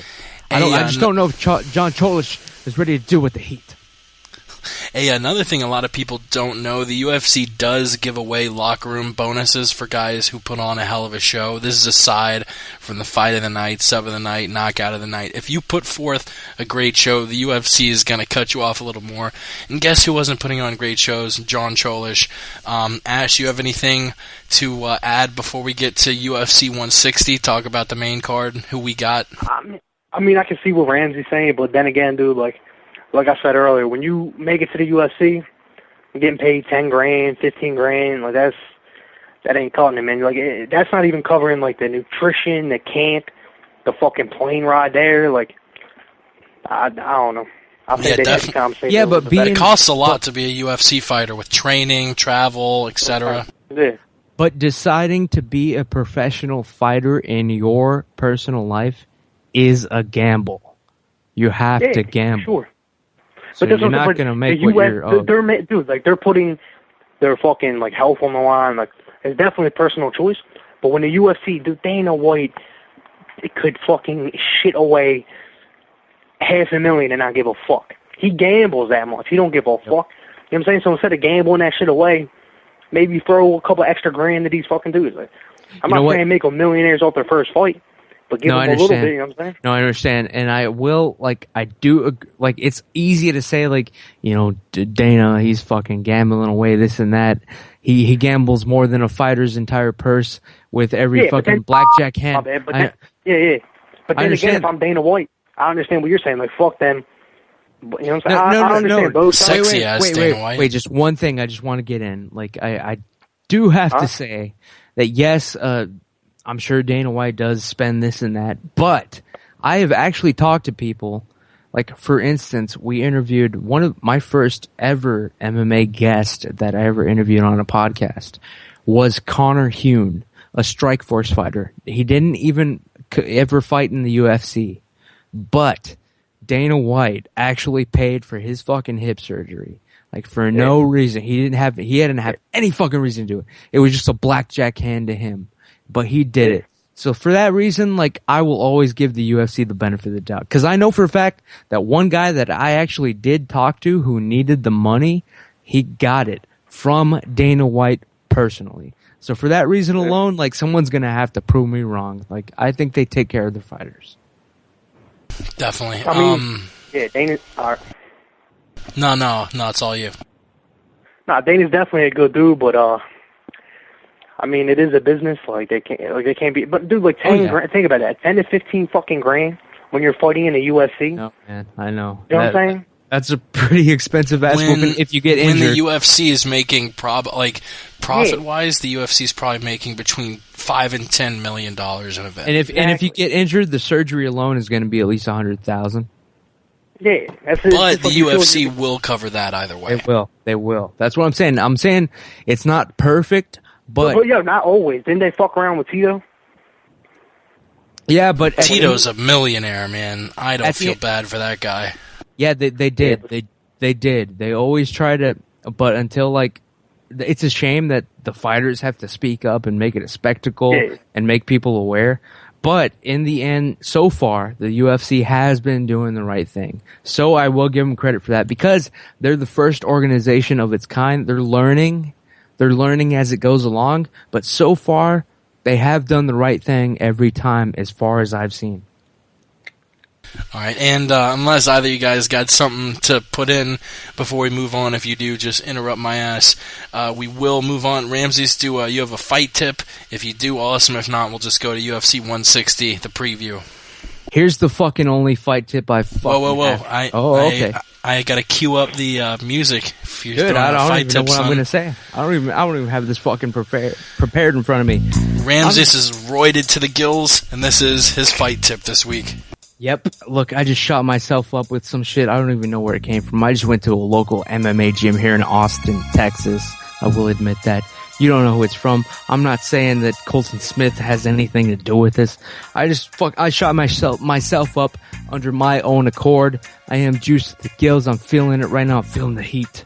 I am a lion. I am a T-Rex in an old jungle. Nobody can beat me.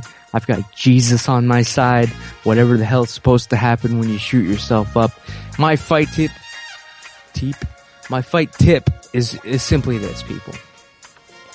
Anytime you think that you're in danger physically or anyone is going to possibly, not about to strike you, possibly strike you. Think about that for a minute. Not about to strike you, possibly. Well, that could be anywhere. I go to a Starbucks and get coffee, and there's a possibility somebody in line's going to punch me. That's exactly what I'm talking about, Jake. Anytime you feel that, you always have to just take the 1 second in your mind it takes to think of what your defensive position will be if that person begins to engage you.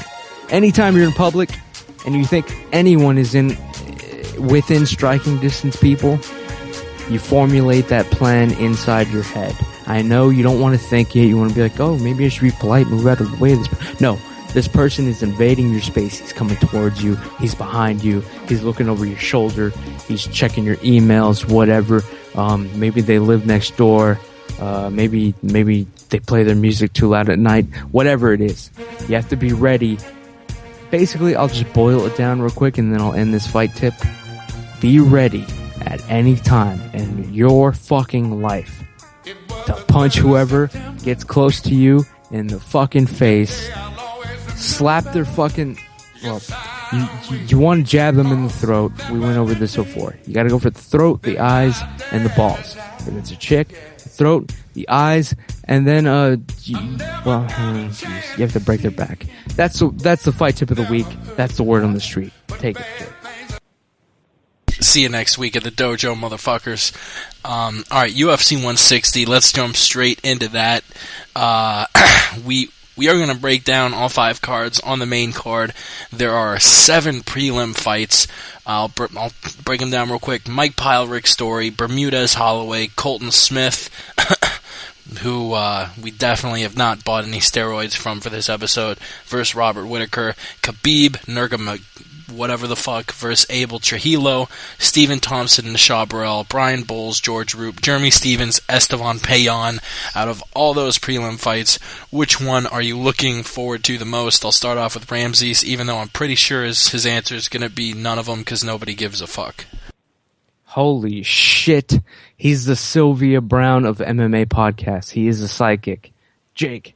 Yes, you're right. I don't give a fuck who is fighting. The only fight that I give a damn about, like in the near future, Gray Maynard versus TJ Grant. So I'll just hand it over to a girly MMA or whoever this fucking person is. What are you looking for? Whoa, are you trying to insinuate that this isn't a girly MMA? I mean, I love you, Ramses, but you can't be speaking down to women, especially hot women, on this podcast. Come on, son. I just haven't seen any large titties, perfect breasts, so I have to doubt. I will pass the question over to him. Wow. Alright, but For her. Alright, but I mean, dude, I think this is an easy card to make a lot of money off of if you gamble. I think that I think that Jeremy Stevens is definitely going to win. I think Brian Bowles definitely takes it. Fucking, let me see, Dennis Bermudez should win. He'll probably be an underdog too. I think Rick Story definitely beats Mike Pyle. Cowboy Cerrone, KJ Nunes, I'd definitely say Cowboy. I think TJ Graham might beat Gray Maynard. Definitely Glover Texera is definitely going to fuck up. I don't know, I'm cutting you off now because we're only talking the prelims, motherfucker. We're only doing the FX. Who the hell's on the prelims? Well, I just said all 7 fights, but Jeremy Stevens, Brian Bowles. Yeah, Jeremy Stevens and Brian Bowles are actually both on the Facebook card. I think both of them easily win. You know, this is the first Facebook fight I've been looking forward to in probably a year. Stephen Thompson and Nishan Burrell. Stephen Thompson is obviously, I mean, if we're just talking karate, I mean, dude is a kickboxing karate legend. Like a multiple-time world champion in kickboxing. You saw the knockout against Dan Stidgen. He's only had 1 fight since, though. He's coming off over a year layoff after just getting waxed by Matt Brown. He was expected to take on Amir Sadala, but Amir pulled out and was replaced by Nishan Burrell. Both of these guys are swingers. Nishan Burrell, young as fuck. Dude was born in the 1990s, fighting out of Philadelphia. He's a banger, and I think because of that style, because he doesn't have the grinding grappling style against Thompson, I think Thompson wins, and I think we see a spectacular Thompson knockout, so that's what I'm looking forward to. But A Girly MMA is absolutely right. You have a lot of good picks. I'm fairly confident that on the prelims there are 7 fights. I'm fairly confident I'm gonna go 7-0 picking it. Pyle, Bermudez. Pyle is gonna beat Story. Bermudez is gonna beat Max Holloway. Why do you Colton think Smith. Pyle's gonna beat Story? Pyle is one of the more underrated guys in the UFC, and Story, I mean, he's been one of the more overrated guys. I mean, after Story beat Thiago Alves and Johnny Hendricks, everybody was talking about him. And then the dude lost to Charlie Brenneman, Martin Kampman, Damian Maia. This is going to be a good test for him because, I mean, yeah, I mean, it's so wild. Like, literally within 6 months, Rick Story beat Johnny Hendricks and lost to Charlie Brenneman. Since then, he's only lost to elite guys. I mean, since losing to Brenneman, he's 2-2, and his losses are to Martin Kampman and Damian Maia, who are both in the top 10 of the welterweight class now. But Pyle is just so underrated. The dude, I mean, you look since the last 4 years, he's lost twice, and it was the Jake Ellenberger and Rory McDonald. I think he's gonna have too much for Rick Story. I agree with you that he's definitely underrated, but I think if you can't out-wrestle Rick Story, I think he beats you every time. I don't see Mike Powell being able to out-wrestle him. True. It's definitely going to be a good fight, but... Yeah, well... And I do actually want to retract saying he's the most underrated guy in the welterweights, because the most underrated guy in the welterweights is Mike Pierce. Who? Mark Kamen. I'm sorry? No? Mark Kamen. No. Mark who?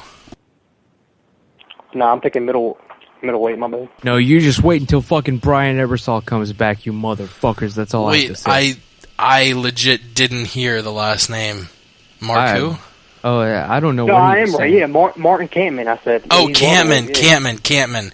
Yeah, I mean, Kampman, I don't know if you call him underrated, though, because I think most people agree he's a top 10 guy. In every one of his fucking... Like, I think he beat Jake Shields. I agree with that. Well, Diego Sanchez, he got fucking robbed. Yeah, he did. He got robbed as fuck against Diego Sanchez. I don't know if you can say he got robbed against Johnny Hendricks, but other than that, I mean, dude's strong, but I mean, he has since joining the UFC, which he's fought in the UFC a shitload of times. I think he's fought 16 or 17 times in the UFC, only lost 5 times. 2 of them were bullshit calls. More than 2. The fucking Paul Daly was there. He was still standing, and they stopped it. Yeah. Fucking, who else did he fight? Let me check. Nate Marquardt. Diego Sanchez, he should have won. Jake Shields, he's fucking definitely won. And Paul Daly was the early stoppage. UFC 88, he lost to Nate Marquardt, but that was back in 08. I was still, I just graduated from fucking high school. What the fuck? Yeah. But, I mean, the guy does have a lot of impressive wins. He beat Condit. He beat Jake Ellenberger, even though I disagree with that. I think sort of like you were saying, the TKO against Paul Daly was premature. I think Ellenberger had Kampman rocked just as hard as the first, as Kampman rocked Ellenberger in the second. And I know if our buddy Chris is listening now, he's slamming his head against the keyboard because I make that point so often. But Kampman, definitely underrated. I don't know if he's underrated as Pierce, though, because at least people know about Kampman. Mike Pierce, you ask an MMA about, and an MMA fan about, they'll be like, who the fuck is Pierce? Pierce is a goddamn G. Who did he call out and then get beat? I forget. Pierce or Kampman? Pierce. I'm trying to think. I'm trying to think his losses. The only Koscheck, people he's... Right? Yeah, he lost to Fitch, Hendricks, and Koscheck. And the Koscheck and Hendricks loss were both split decisions. Yeah, he arguably won those fights. Mike fucking won. Pierce is one of the most underrated fucking fighters in the UFC. Definitely. Yeah, for sure. Hold on, who's he? Why the fuck are we talking about him? Yeah, I was gonna say, who the fuck were we talking about before that? Oh, we were talking about Mike Pyle, not Mike Kyle. No, I want to see Mike Pyle fight Martin Kampman. I want to see Mike Pyle fight Mike Kyle, even though they're not in the same weight class. You know what fight they should make, though? They should make Martin Kampman and fucking Nick Diaz. They should bring them back and do that. That'd be a fucking insane fight. Yeah, it would. That would be a fucking war. You have Kampman, who's a fucking soldier, and will keep walking forward even if you send a tank at him. And obviously, Nick Diaz, who's the most, he has the best cardio maybe ever in the UFC. Go ahead, Ramses. I think the fucking thug jitsu master Eve Edwards whoops Martin Kampman's ass and Nate Diaz's ass, dude. You're fucking on crack. Isn't he fighting at 145 right now? Fuck is on shit like that. Who? Eves? Is he fighting at 155 or 45 right now? No, he's 55. Oh, wow, he's never fought at 145. Fuck me, I guess. Yeah, he started at welterweight, and then, his This is a little bit of trivia. I know you just took a lot of steroids, and I don't want to anger you, but who was Yves Edwards' first UFC fight? Yeah, shit. UFC 33. It was literally 2 weeks after 9/11, September 28th, 01. Oh, fuck. You're testing me, man. And he fought a guy from the New York, New Jersey area. I'm not going to be able to come up with this one. Former welterweight champion. I'm not Matt even going to Serra. lie, but Can I throw in my fucking I'm answer? thinking he won, right? Yeah, go ahead. Just let me make sure I'm right here. Is he a little chunky right now? Little Not bit, really. little bit. He's maybe been eating a little bit too much pasta. Oh, yeah, Matt Serra. Yep, that was the Thug Jitsu Master's first UFC fight. A majority decision loss to Matt Serra. You don't see majority decisions very often. Ah, come on, not with this shit. Look, he beats the fuck out of Martin Kampman and Nate Diaz right now if they fought today. Trust me. Nah. Trust me. Believe me, I think- know. I think the steroids might starting to be crawling to your brain. Let's get to the first main card fight. We got 5 of them to break down before we shut this shit down. We're already an hour and a half in. Thanks again for calling up and being part of the show. We really appreciate your input. Girly MMA, a star of Twitter on MMA. If you follow MMA and you're on Twitter, you're all probably already following Girly MMA, so we don't even need to shout her out. Titties. The main card starts off with 2 lightweight bouts. We'll start with Donald Cerrone, the Cowboy, taking on KJ Nunes. The only thing making me lean toward Nunes is the fact that a lot of these Strikeforce guys have come out and surprised us. Melendez gave Bendo a run for his money. Healy came up with a submission the night before being victimized by the UFC. You got a few of them really making waves. I'll start it off with Girly MMA, KJ Nunes, Donald Cerrone. You mentioned you had the Cowboy. Why are you picking him? Dude, I'm not even a fan of Cowboy, but I think this is going to be like one-sided beatdown. I think fucking KJ Nunes is the biggest bum in fucking Strikeforce. Yeah, he's lost 4 of his last 5. He got fucking beat by Ryan Couture, bro. That's all you need to say. Ramses? Look, man, I think it's obvious. These Strikeforce guys, after what happened to Rockhold, they all know what's going to come. He is going to be the sacrificial lamb, KJ Nunes, I'm sorry to say. Donald Cerrone, he needs a win. He is a fucking established UFC fighter. He is a name. They gave Melvin Gillard, took the dive for a reason, alright? They're not about to just throw that off the fucking... Look, Cowboy's going to win this fucking fight. It's what's going to happen. KJ Nunes, though, he'll get a nice second fight. He'll get a layup fight his next time around. That's the word on the street. I agree. I mean, you look at Cerrone's record, the guy has an impressive-ass record. Even before the UFC, his only losses were to the current champion, Benson Henderson, and Jamie Varner in a bullshit technical split decision that was ended because Cerrone grazed Varner's head when he was on the ground, and Varner cried foul in a move that made almost the entire world hate the entire MMA world hate Jamie Varner. Since that last loss against Benson, he's won 8 of his last 10. His only losses to Nate Diaz and Anthony Pettis. KJ Nunes is nowhere near Pettis or Nate Diaz. He's lost 4 of his last 5. His only win since 2010 is against Billy Evangelista. I don't even know who the fuck that is. Donald Cerrone, he has such a giant toolbox. He really has a lot of things to use. He has good wrestling. He has amazing jiu-jitsu. He can throw head kicks. He's fast. He's a good boxer. I mean, he's got a pretty decent chin. If you watch that Gillard fight, we all thought Gillard had him finished, and then he roared back and finished the guy. I don't see how Cerrone could lose. Moving on, Gray Maynard and TJ Grant. Actually, a kind of interesting thing, Maynard said he would have retired if he would have lost that fight to Clay Guida, and I don't think many of us would have blamed him. That was bullshit.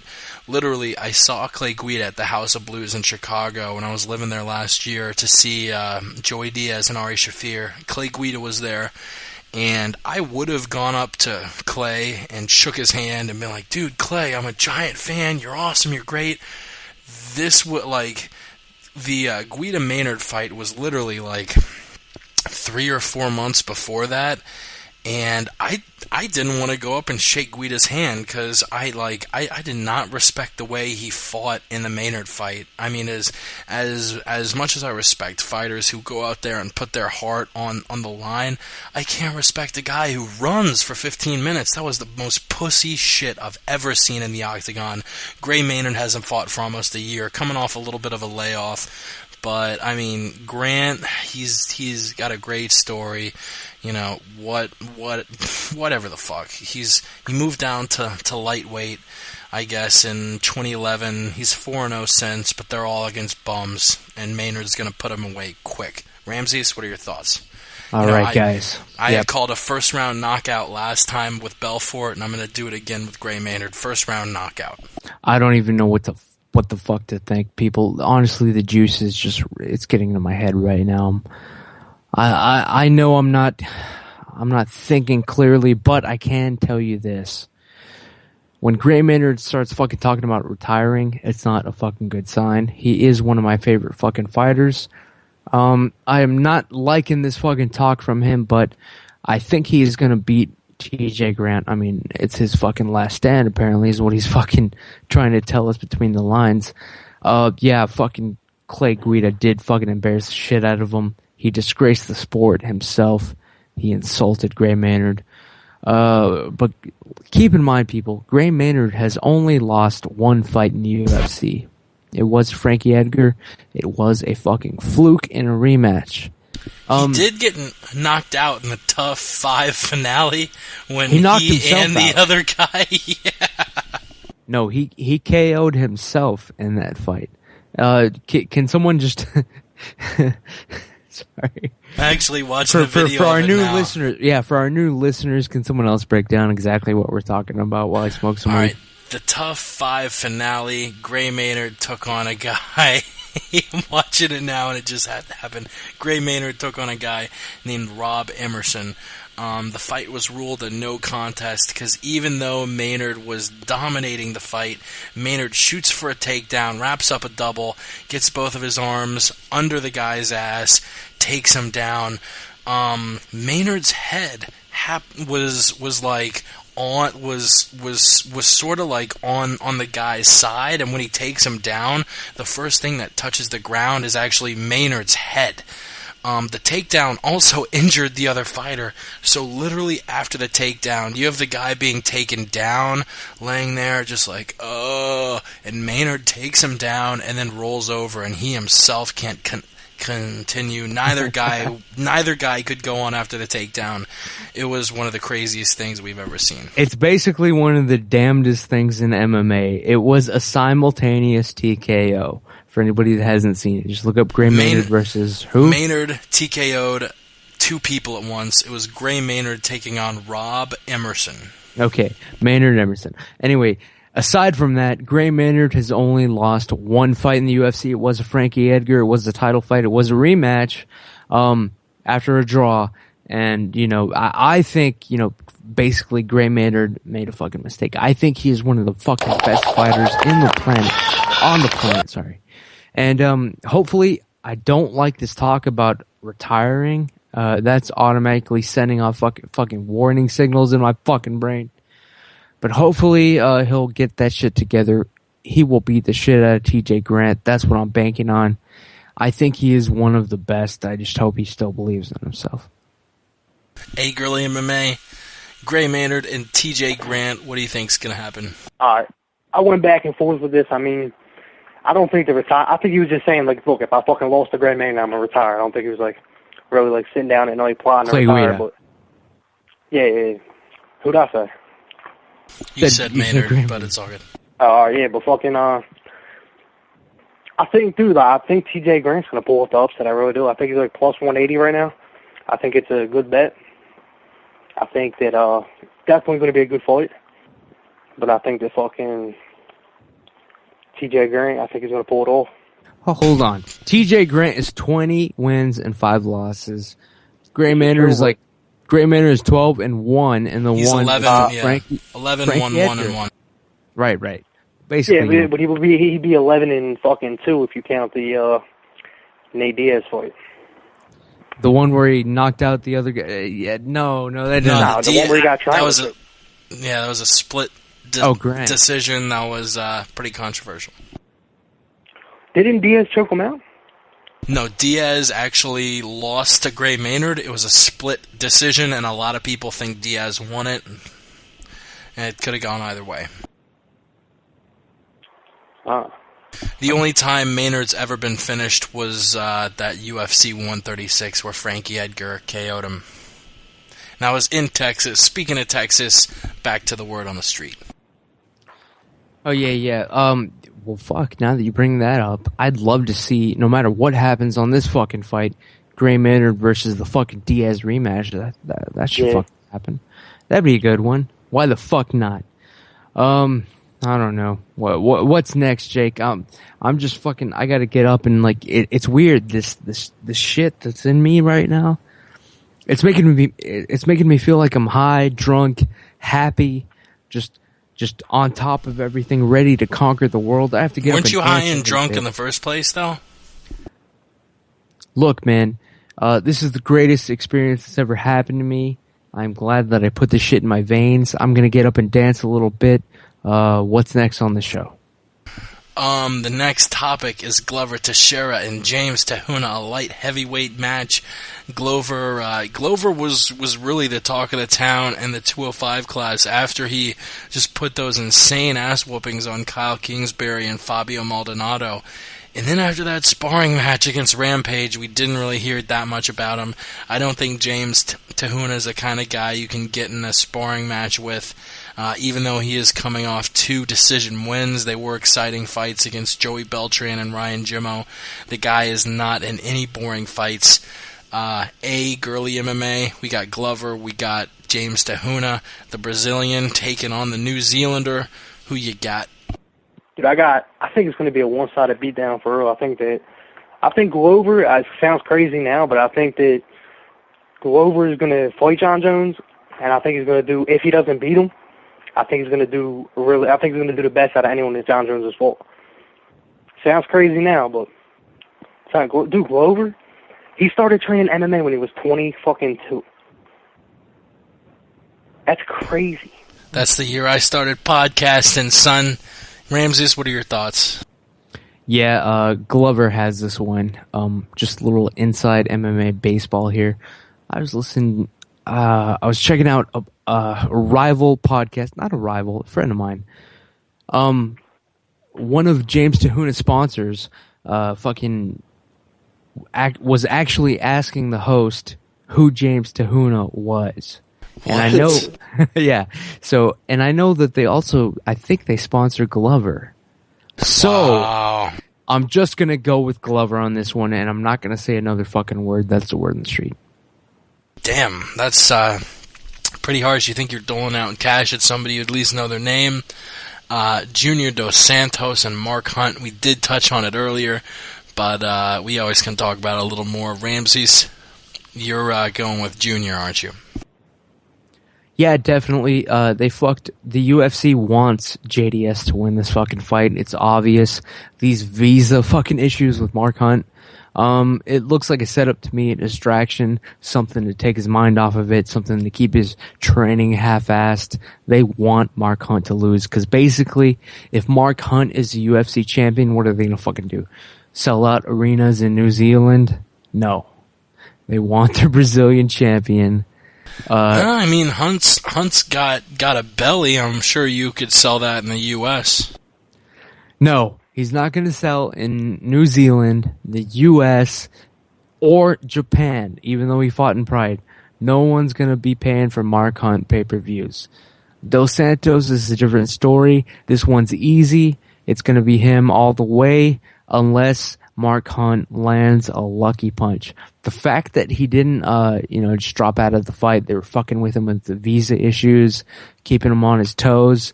That tells me that he wasn't willing to take a dive. He's not willing to make it work. So, if he lands a lucky punch, if he knocks JDS out, It'll be legit. I will applaud this man as a fighter and respect him. But as fucking P Money would say, the chips are stacked against Mark Hunt. Too late, man. What do you think about all this shit, A Girly MMA? Nah, I disagree completely. I'm saying Mark Hunt right now is plus 325. Whoever's listening to this podcast right now, sell everything you own and bet the farm on Marcus Hunter. He's definitely going to win. Dude, it's a bad style matchup for Junior Dos Santos. Like, he comes in with like that uppercut or whatever the fuck he does. Mark Hunt is built. His fucking legs are tree trunks. He's fucking planted there. You could hit him with a fucking 2x4, and he's not going nowhere. He's standing there. He's gonna fucking. If they trade blow for fucking blow, if they trade in the pocket, Mark Hunt wins 10 out of 10 times. I don't think Junior Dos Santos, like they say, his wrestling is good because he took down Shane Carwin. Shane Carwin was fucking gassed. It wasn't like a real legit takedown. He looked like a fucking white belt against Cain Velasquez. I think I could tap him the fuck out. His ground game's not that good. And, dude, I'm just telling you, Mark Hunt, I don't even think he should be, I think Mark Hunt should be the favorite. For sure. We got a tweet. We got Chris Lowe mentioning us. Speaking of which, if you are Chris or anybody else, you should call in. The number's 213-457-3380. That's 213-457-3380. Or Skype us at the MMA Podcast. Chris tweeted us something very simple. It just said, hashtag rally for Hunt. Hashtag never forget. Yeah, it's kind of crazy. I mean, like a year ago, people were calling Hunt for a title shot, and everybody was like, "Fuck you, you're insane." And now we're really seeing Hunt versus Junior, the fight that everyone was trying to make. This is gonna be. They offered him money not to fight. Dana White, when they purchased fucking whatever, he offered him money not to fight. To just retire. Yeah, I did not hear about that. That's crazy. True story. I swear to God. Fucking Dana White and Dana White came back and said I was wrong. Like, they offered him money not to fight, to just retire. Mm-hmm. And it was a good amount, too. I believe it. Damn, now yeah. You can Google that. That makes sense. Well, he is out of New Zealand. The visa issues are figured out, and he will be fighting Junior Dos Santos. And that brings us to the main event, Cain Velasquez and Antonio Silva. I gave you this stat of the day. The first time they fought each other, Antonio Silva was only able to throw 4 strikes because the whole fight he spent on his ass just getting murdered by Cain Velasquez. Even crazier, and Antonio Silva's camp said they're not changing anything from the last fight, camp-wise. They're going to let him go in there and fight, which, you know, your last 2 wins against Travis Brown and Alistair Overeem, I hate to take credit away from Antonio Silva, but those 2 fights, those wins, are not because he put forth this otherworldly effort. He beat Travis Brown because Travis Brown's knee gave out, and he beat Alistair Overeem because Alistair Overeem was being a cocky bitch and keeping his hands down the whole fight. No, I disagree. I think Overeem was dead. That's why his hands were down. I think the Travis Brown fight, I agree with you. That was kind of like iffy, but he beat the fuck out of Overeem. Like, you can't take none away from him. He definitely fucked up Overeem. Ramses, what do you think? Look, Cain versus Bigfoot 2, let me tell you this right now. Alright? This is a fight that the fucking UFC didn't want. Nobody fucking wanted. Basically, of fucking circumstances forced the fight to happen. We all know that Overeem was supposed to have fucking beaten Bigfoot's ass in the last fight. That was the fucking storyline. That was the plot line. The script got flipped. The UFC's pissed. So they immediately were like, they're like, all right, fuck it. Let's get rid of this Bigfoot problem. We're going to put him right up against Cain. Cain's all back. He's feeling better. This is what we're going to see, another massacre, a repeat of the first fight. Nobody can name any reason why do you think Bigfoot is going to do any better now than he did in the first fight? Nobody can come up with a reason. No, I think that I can. I think that okay. The first fight he got fucking caught with that elbow. He started fucking bleeding right away. Like, that shit definitely had a big impact. I think that Cain fucking 8 out of 10 times does it again, but I think that's what I'm saying. Well, that's what I'm saying. There's no reason to believe that Bigfoot is going to win this fight. Like, no realistic version. I think he's getting taken down right away. But I think that if he could like pull, like, pretend he might win, he gets hurt, pretend he got hurt by like an overhand fall down, and then throw up a fucking sneaky ass triangle or something like that. Well, yes, of course. Well, like Chael Sonnen could have done that to John Jones. Like, you know what I'm saying, though? There is no reason to expect this fight to be any different from the first time they fought. I'm saying if Silva's plus 700 or some shit like that, I'll definitely throw like $50 on him. Yeah, whatever you're willing to lose on him. Yeah, definitely. Why the fuck not? You don't think there's any chance he wins for real? No, because honestly, it would have to be like one of these flukes, like a big fucking fluke, because the UFC is moving into Mexico this year, and they want a Mexican UFC champion. This fight, there's no question. Bigfoot would have to land a miracle, like one-punch knockout. That's his only fucking chance. Is it possible? Yes. But would I bet on it? No. Yeah. And he fall fatal. Like, that's his ground game's not no fucking. He's no slouch on the ground, man. Yeah, but there was no Strikeforce is a different story though. There wasn't any fucking money in Fedor though. Like what? That was their biggest star. What the fuck? Really quick, Ash, we had a listener. He's talking shit about you. Our buddy Chris saying, Jesus, this guy is annoying. He obviously just disagrees with you. I don't think you're being annoying whatsoever. You're just speaking your mind. But he's had some damn good points. I'm not, dude. I agree with you too. He's had some damn good points. You got to ether our boy Chris really quick for us. This guy's keeping it real. Dude is saying Rowley Mark Hunt. Yep. So what the fuck's he talking to? Tell that dude to get the fuck out of here. That's right, get the fuck out of here, Chris. Cocksucker. You are actually bringing up good points, man. I've actually agreed with you on a few fucking things. Yeah, sometimes. But fucking Bigfoot, I mean, I would not even bet $1 on him on this one, dude. Like, everything is stacked against I think it. It would have to be. It's going to take him down right away. But I think there's a slim chance. I think Kane's most likely going to win. I said 8 out of 10 times he wins. But I think Bigfoot's a big motherfucker. Yep. And he might be able to pull off a sweep real quick, end up in mount, or throw up a triangle. You never know. You know what I'm saying? It's a fucking It would have to be a miracle, though. So I never bet on miracles. That's all I was saying. But I agree. For sure. Yeah, just Bigfoot. I mean, do you think Antonio Silva is the best heavyweight in the UFC? Ash? Fuck no. So who is better than him? Because you're saying he might beat Kane for the championship.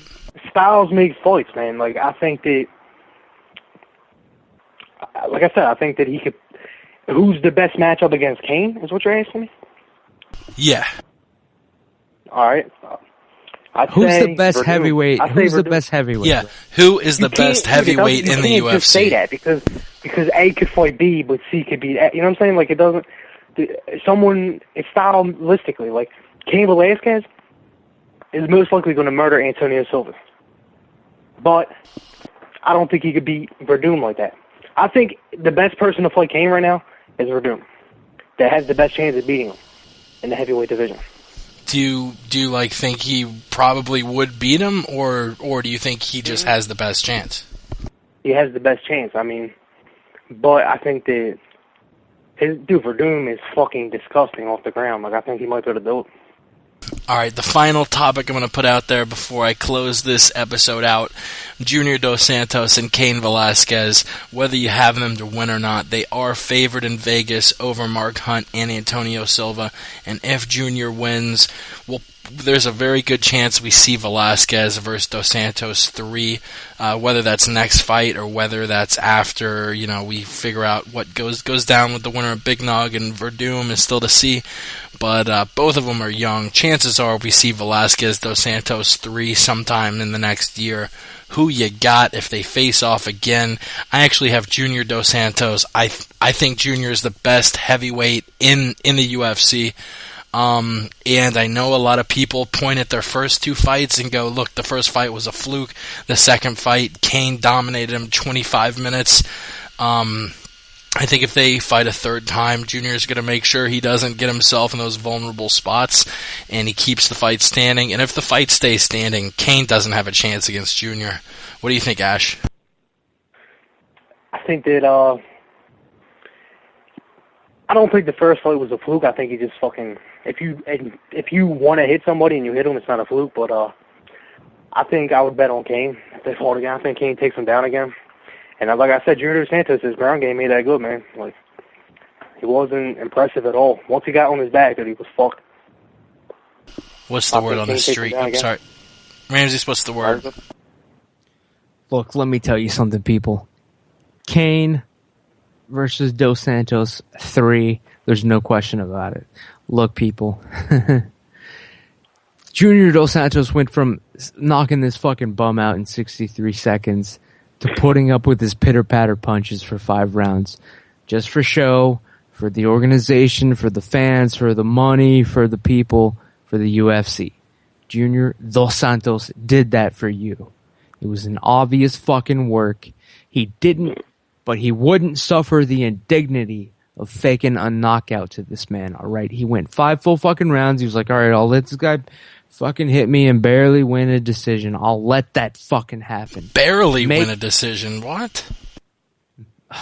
Look, he let the guy fucking pound on him and win the fight. He never those let steroids the guy kicking in? knock him out.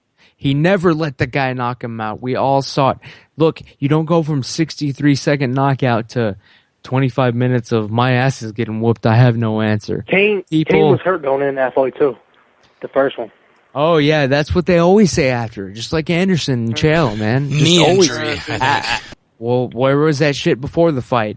You don't get to complain if you fucking step in the ring. Once you step in... Yeah, I agree. But people do get hurt. And he didn't look like... Dude, you can't even argue. Like, first off, dude, like, the conspiracy shit, come on. It's funny, but no.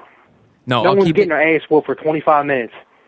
It's just always funny to me. It's always funny to me how it works out to where the UFC gets a lot of money out of who the current champion is. It's always funny to me. And I think in the third fight, if it's honest, Junior Dos Santos whips his ass, whips Cain Velasquez's ass into the first round again. How do you... Possibly, okay, hold on. Possibly in less time. Listen. Cain Velasquez is a really good wrestler, right? Yeah. Okay. Junior Dos Santos sucks his dick if he gets taken down. His guard is absolute shit.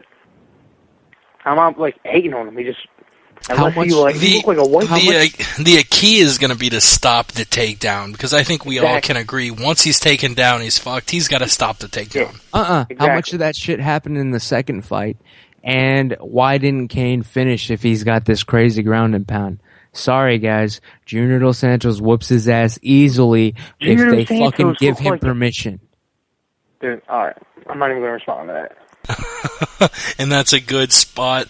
Before we do finish up the podcast, let's get one final status update. If you have not been following the whole show, if you're listening live, our boy Ramses injected himself with quite a bit of steroids at the beginning of the episode. How are you feeling? I'm feeling great, man. I feel like I'm actually 19 years old again. After I get off this call right now, I'm just gonna flirt a little bit on the Twitter with my girlfriends, and then I'm gonna just fucking, just do a couple jumping jacks and push-ups, pump some iron, knock on the door next door. The girl that lives next door is 19 years old. She is a struggling stripper, aka student here in Austin, Texas. I'm just gonna say what's up. I'm gonna tell her what the deal is. I'm just feeling it, man. I feel unstoppable. Like perhaps like there is no limit in this life. And I do have to thank sweet, hot steroid injections for this. That's the word on the street. Word on the street. Hey, Girly MMA, where do we find you on Twitter? Nah, man. You just said it.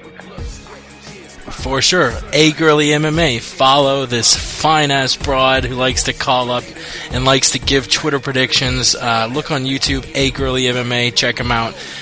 You have a quick word on the street plug, Ramses? Yeah, just follow the Ant Jimmy Show on Twitter. The Ant Jimmy Show on Twitter. I'm going to blow some shit up, and tomorrow on the podcast, I am going to reveal the secret truth about my real identity, and I just hope that I keep at least 2 or 3 followers after this shit goes down. I'm sorry. Damn, there will be a mass exodus tomorrow on The Word on the Street. Check out The Word on the Street. Check out the MMA Podcast. Check out MMA Mental, MMA Victor. You can follow us on Twitter at the MMA Podcast or visit themmapodcast.com.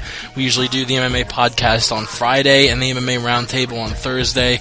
Not this week, though. We're doing a weird schedule because I'm driving to Texas for a wedding. But mostly it's going to be Friday and Saturday, or Thursday and Friday. And who knows, I'm actually going to be moving from Tampa to Colorado next month, so we might change the schedule up again. I'll try to keep it pretty regular. But thank you so much for tuning in. We appreciate the shit out of everybody who follows us, everybody who listens, everybody who leaves us positive comments. You're some cool motherfuckers, and we will see you next week. We gone. We did it, mama. We did it. We did it for the love of the game.